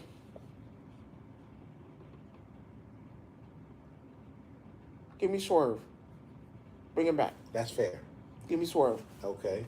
I would trade Jade back to AEW. For nothing. You can have her. No.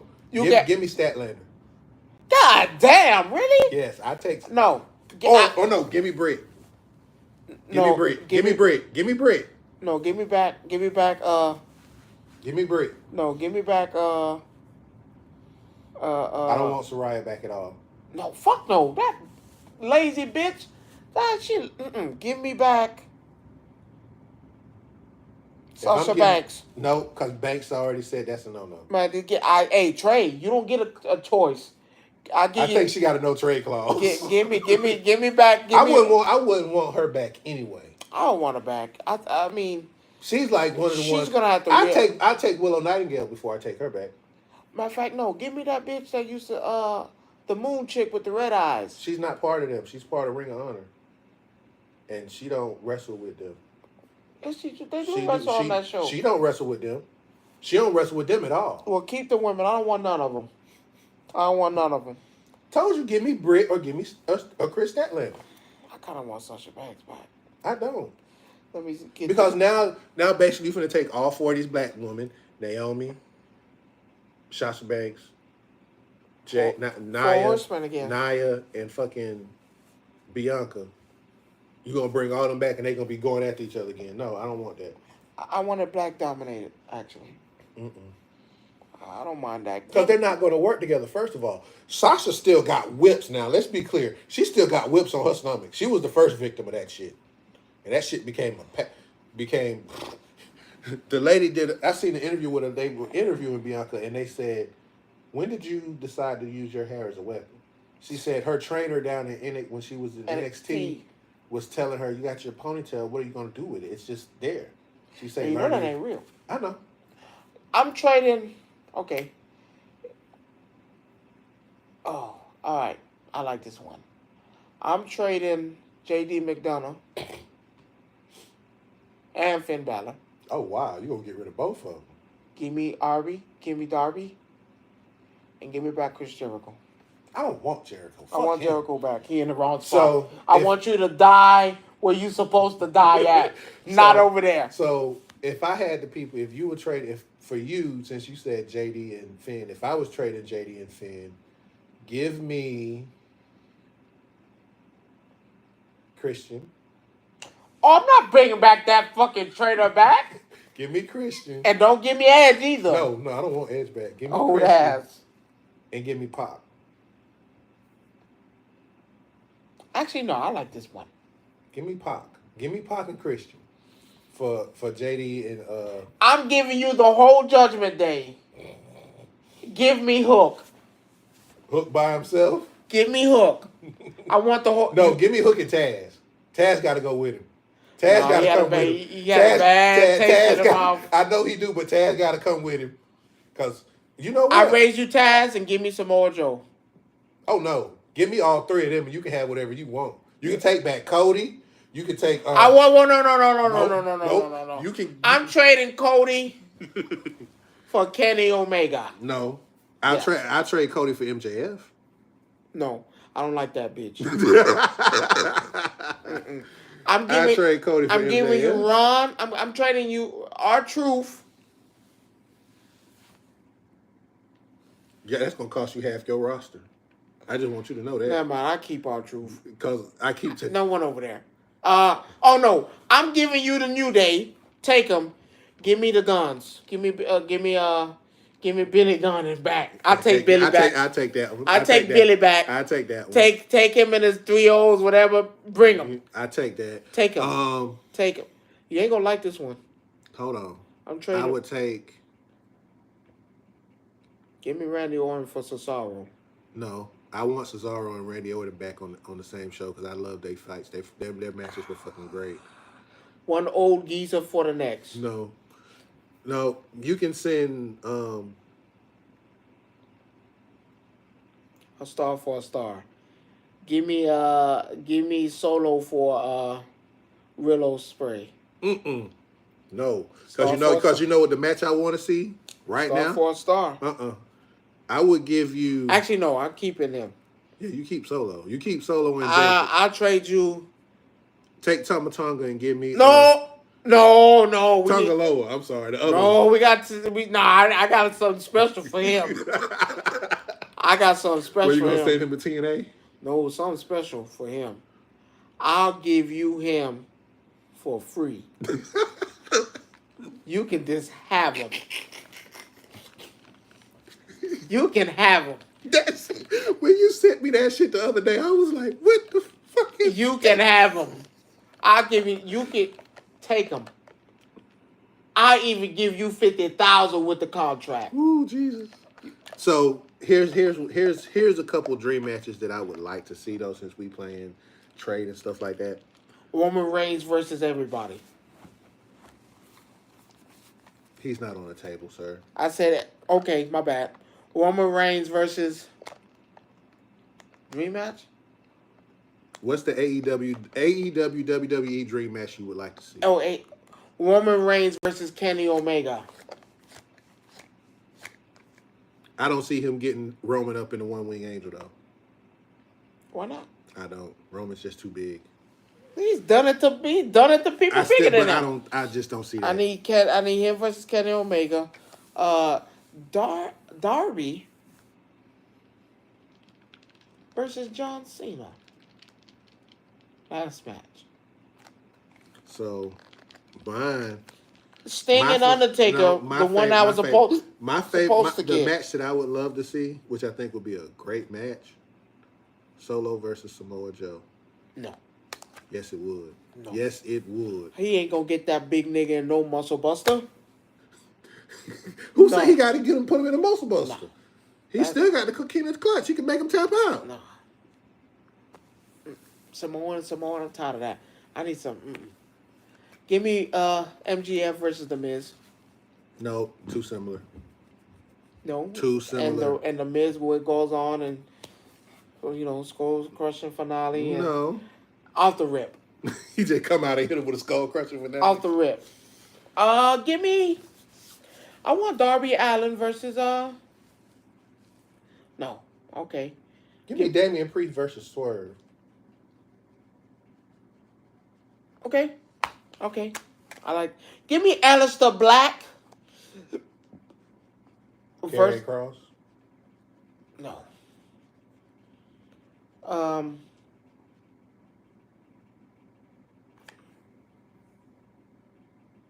Aleister Black. Bo Dallas. Two dark niggas. Let's get it done. Okay. I see that. Give me Bianca. Oh, there you go. Versus Willow. Okay. Give me. You can't put Rhea against anybody in AEW because she will eat them alive. The whole roster. Yeah, she'll eat the whole roster alive. I don't care. Yeah, you might as well. But you never saw you never saw Rhea versus Sasha though. Yes, never you did. No. Yes, it did. Survivor Series. Okay, yeah, that was that though. We talking about Mummy Rhea now. Oh no, you'll lose. I'm talking about Mummy Rhea. We ain't talking about that Rhea. We talking but about. But hell, she still lost to them. We talking about Mummy Rhea. Give me Swerve. Versus Roman Reigns. Gotta be interesting. Because I would take Keith Lee against Roman Reigns. That would be interesting too. That big, overgrown, lost his step, might never be a champion again, dye his hair back black to gray to yellow and blue. No. Give me Ofimba. Obafemi. Ofimba. Obafemi, not Ofimba. Ofimba. Give me Obafemi versus Dealer's Choice. Dealer's Choice. Keep a damn who you got. And I still got Obafemi. There's nobody, I'm going to be honest, He'll be out of NXT next year. WWE champion? No, not right out the bat. Why not? Future. Gunther? Future WWE champion, but there's a long line of people that's in front of him. Give me because Ilya is going to be a champion, but he's not going to be heavyweight. He will either be a champion of what? He'll either be US or of what? Intercontinental. Of what? WWE. What WWE? Ilya Dragunov, sir. Yeah. Bust. How is he a bust? Well, if that's the case, so is Carmelo. Carmelo's a bust. Bust. I'm a bust. 2 buses. Bust. Give me Roxanne Perez versus Rhea Ripley. No. Why not? Not fair. I don't know who to go for. Huh? I don't know who to go for. What you mean? I wouldn't know who to go for. I do. Her name starts with R, and her last name starts with R. She can be a prodigy all she wants to. Rhea will Wait, what? Not the one that got... Oh, no. I thought you were talking about my girl that be doing the show. Nah. Yeah, no, we talking about the NXT Parker. No, we ain't talking about Jada Parker. She's a freaking star already. Even though I hate that they booked her in that match against Roxanne. Because they knew they wasn't going to. And that's the thing. Why would you put her in a match like that? And the barrier. But then you got Kalani, whatever name, who has the North American Woman title. And she gets more, she's not that great. She holds her own. I put it like that. She smacked a bitch. Let's be clear. Jada Parker, she's supposed to have that belt after that shit she did. And I'm not going to lie to you. I'm over Trick Williams. You made a diss song with... I saw that shit, bruh. Pete fucking Dunne? This nigga ain't been a champion nowhere. And you made a diss track about him. But here's the other part that so we're done with the NXT champion goals now. It's basically what we're saying. We're worried about Pete Dunne, who hasn't been a champion in... Because what's his name supposed to be going after him now? And that's a waste of time. I'm going to be honest. Who? I would not want Wesley to be a fucking champion in any fucking way. It ain't going to be Wesley because, that's heel and heel. I just don't see it. I'm sorry. At this point now, I'm to the point where... Wesley? No, I'm proud of Wesley. Now, why the fuck he lost is beyond me. That is the dumbest. These niggas are not on this... Well, here's the crazy caveat. These niggas not even on the show. They say your boy's supposed to show up on TNA next week. Who? No, not this week. Is it this week or Wesley? No. Who? Cody. Who? Heard what I said? What Cody? You know what Cody? Ain't but one Cody. Cody Rhodes. Yes. Cody Rhodes showing up on... That's what I heard. That's the rumor that's out TNA. there. Yes. You stupid nigga. They gonna take your belt from you as soon as possible. What the fuck you doing down there? Seriously. What are you doing down there? I don't know. I heard. Why are you going down there? Listen, this is what I heard. Take your dumb ass back. You already got to struggle because they already planning when you losing this bitch. Why you taking your ass down there? I tell you what. Go ahead, go down there. Go ahead, go down there. Enjoy your time. Just leave your belt right here. We'll give it to Roman Reigns. Give it to someone deserving. Yeah, what the fuck? I'm trying. I don't understand that neither. The WWE champion don't go down there. If anything, they come up to you. You don't go down there. What the fuck are you thinking about? I don't know. That's what I heard. I don't know how true that is. You dumb dummy. You don't go down there. They champion is a what again? PAC or whatever his name is. Not Dolph Ziggler. Right? No, that's one of the champions down there. There's another. Oh, my bad. That's one of the champions down there. Because remember, one of the Rascals won a belt the night before. Remember, he won, what is the X Division or whatever they call it? Right. He won that one and then went and fought Wesley on NXT. And won. Now they want to turn around and go after the NXT titles against Axiom and Nathan Frazier. Right. And then Jordan Grace is supposed to be coming to make an appearance. Right. TNA, listen. Thank you for all your future business. Thank you for your athletes that you don't want. I Because mean, Joe Henry is finna sign with NXT. You know he's finna sign with NXT, right? Listen, man. Look, I want Joe Henry to go out to the crowd And when he look, and you only see maybe 150 people, go ahead and turn your bitch ass around and come back. I think I think he might be the best for business to come from TNA. And Moose. If they do that, because you haven't Moose hasn't made any moves. You haven't heard anything Moose from him. needs to be smart. No, he said he want to come to WWE. And Moose, get the fuck out of there. You're gonna die here. You're gonna die at this piece of... Look around. But see, here's what's crazy. I don't understand why Dolph Ziggler idiot would leave, go to TNA, and now all of a sudden you're in this cross promotion with the same company you just fucking left. You fucking Rod. Listen to me.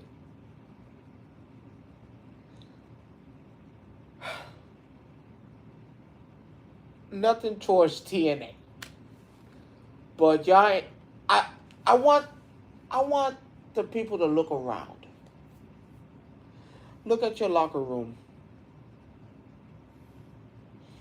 You see AJ Styles? Abyss? Yeah, Bully Ray. Gone. Sting gone. Kevin Nash gone. Hogan gone. Angle gone. That's Samoa Joe gone. They said something about Hogan's supposed to be done signed another deal with WWE for some bullshit. Do what? I don't know. Take his racist ass on. We don't need you. We have the new Hulk Hogan. What's his name? What's his name? You don't know? Mm-hmm. Roman motherfucking Reigns. They didn't tell you? You didn't get the memo? I didn't get the office memo. You're no longer... Take your right... Go ahead. Play with Trump, my boy. We don't need you. We good. We got the greatest of all time. That's still wrestling. John Cena said he done. Roman Reigns is the great... See, I hate when you do this. Who's... Roman Reigns is the greatest of all motherfucking time. I don't need the... Fuck your wrestling promotion. Fuck TNA. I don't need you, nigga. Do you know Roman Reigns is the highest paid? Yeah, he worked his deal in his favor. And now everybody else wants to try to mimic what he's done. And I'm here to tell you, you should have been there when he did it. Yet, when everybody was saying, why do you think Paul Heyman, both the Usos... Oh, they on payroll, boy. They getting paid. They not going nowhere. They signed all their contracts. Because remember when he said, when Jimmy was like, Jay said, I quit. I'm out this bitch, I quit. He didn't quit. His contract was technically up, and Roman made sure what? Welcome to see, when Samoans are running the show, and they're all running the show, I no longer fucking need... What the fuck I need? Rod, everybody can leave in this bitch. You know what's going to happen next? Hello? Call Roman Reigns. Roman Reigns and The Rock. Oh, no, we got a few family members that can fill up these spots. Fuck them. And then, you know where all them bum-ass boys are going to go? TNA, AEW, to rot and die. Edge is going to rot and die. Chris Jericho is going to rot and die. I already did. Samoa Joe, rot and die. I actually think out of all those people that you just named, Samoa Joe might be the smartest one of all of them. Samoa Joe is an idiot. Man, get up out of there and take that boy Hook with you. You don't need to... If Taz has any brains, if you're a real... All three need to get the hell on. If Taz is a real father, I would tell my son, listen, I know you want to get on. I'd be like this, as soon as your contract get out. Go. Because you can't breach your contract. Let's be clear about that. Why you can't? And get sued? So what? Take the money. I'm gone. WWE gonna give me more money. But then they have a non-compete clause in your take the money. I'll sit at WWE till I'm ready to go. No, do you know how long? You got to think about it. I'll wait. Your non-compete clause can be anywhere from 6 months to a year. I'll wait. WWE give me a comment to guarantee, and I can sign and sit there and do nothing? No, you can't sign. Rod, if you're on a non-complete clause... You think they're not going to pay you under the table? No, Triple H doing it. Triple H doing it. Fuck out of here. You want to come sit here? You know I can't sign. You know you got to... I'll wait. Why you think you didn't see Jade wrestle for that long? Her contract wasn't up. No, No, her contract was up, but she had a non-compete clause. and that's the only reason why she didn't wrestle. So what she do? She still signed with the WWE, and her ass just didn't do shit. You can still sign, you just can't do shit. I'm cool with that. I'll sit for 6 months. What did Jay do? Sit for 6 months? I'll sit. I'm still gonna get paid. Nigga, fuck you and your promotion, nigga. You don't want me to wrestle? Cool, I won't wrestle. But you know what they gonna do? Pay me to sit. They literally paid Jade to sit. She signed her contract. You seen it. She signed it. I can sign it. I just can't wrestle. Cool. I don't give a shit. You know what Triple H is gonna do? You're a star. Go ahead, have a seat. We'll call you. She wasn't even sitting because she was in the performance center. Hey, training. They said I didn't have to wrestle. They said I could have wrestled. They didn't say I couldn't train. Fuck that, man. Fuck you. I'm out. I'll sign that shit. I'll sign. I gotta sit for 6 months to a year? Okay. Okay, who gives a fuck? Y'all niggas suck. Y'all suck. Everybody and their mama work here. Everybody and their mama. If I come up to my music and I look out to the crowd and I see maybe 150 people, you know what that reminds me of? Didn't this happen to WCW? I see AEW lose. AEW has lost this war. But I also see TNA trying to replace AEW as well. No, they're not. No, you know, I actually have more enjoyment watching TNA than I do fucking AEW. No. The only thing I ever liked about AEW was their dumbass pay-per-view. Well, I'm here to tell you, they're not gonna do that. They're not gonna. TNA is not gonna, because the moment they say, you know what, maybe we could undermine the WWE and fuck a minute. Excuse me? No. What I mean by that is, let me explain what I'm saying about TNA. They're not going to undermine the WWE, but what they're going to do is sign that other talent. Oh yeah. Yeah. And then you're gonna be working back for the WWE anyway. Exactly. That's my whole point. So if AEW is smart, save face. Well, they don't even have a home next year right now. Save face. They don't even have a network home to watch their stuff. Save face. Call Triple H. Call TKO. Call The Rock. Tony, listen, I made a mistake. I'm sorry. You know I was fucking around. Let me ask you this. Why do you think Cody jumped ship? Especially when because he knew it. Motherfucker built the show. Why you leave the show you built? Yeah, you knew. Let me get Sting's old ass jumping off the ladder. This ain't gonna work. I gotta go. But see, people don't put two and two together sometimes. Come on, my main guy. The guy who built this company, first of all, was the catalyst. Yeah. Him and Jeff. But he say it all the time, though. I built this for other wrestlers to come in here, showcase talent, do this, and that. That was his speech, right? Okay. Where's the talent? It's not there anymore. Because what happened? When was it ever there? The one person who invested changed everything. When was it ever there? Tony Khan is not a businessman. Tony Khan is trying to play goddamn whose dick is longer. And I'm here to tell you. It ain't yours. It ain't yours, my boy. You might want to... It's time to call it. You don't want to end up like WCW. They get bought out and then everybody gets fired. And then... You still have to pay those contracts, though. And I'm telling you what Triple H and them going to do. MJF, Swerve. Yeah, they'll get signed. No, they ain't signed. Will Ospreay, they're not signing that. Remember what they said? Fuck the WWE. Yeah, your wife is this and you. Okay, well, now that your company has failed, you can't go to TNA. Because we got stake in TNA. we own that, my boy. They with us now. They jump ship. Hey, I got tired of empty sheets. But Ring of Honor is not owned by AEW. They just do joint promotion. So I think what end up happening is that half of them will probably shift to Ring of Honor, and the other. What you think is going to happen with Ring of Honor? And the other half is going to go to New Japan. What you think is going to happen with Ring of Honor? It's going to eventually die out. You're just going to have one wrestling company with 5 shows. I hate to tell you, what happened to Lucha Underground? Yeah, it disappeared. Where are their wrestlers at now? Spread out across 3 different shows. Because ain't that where actually I'm from? him, the dude that's with Christian, Darby Allen, a lot of Rey Mysterio was there for at one point. Orange Cassidy, Swerve, Big Boy, Keith. Yeah, these motherfuckers. Hey, Prince Puma, aka. Well, ladies and gentlemen, we have hit the 3-hour mark. We did our part. Yeah, we've done our service, our justice for y'all today. I just like to say once again, thank y'all for being here. Thank you for your time, because I know time is 3 hours. Hey, it's hard to sit 3 hours. Hey. So we just want to thank y'all for coming out, watching us, act a fool, talk stupid, be serious, however you want to look at it. Crack is a hell of a drug. Yes, it is. Do what you want to. It's time for me to get up out of here. Hey, I appreciate y'all. Thank you.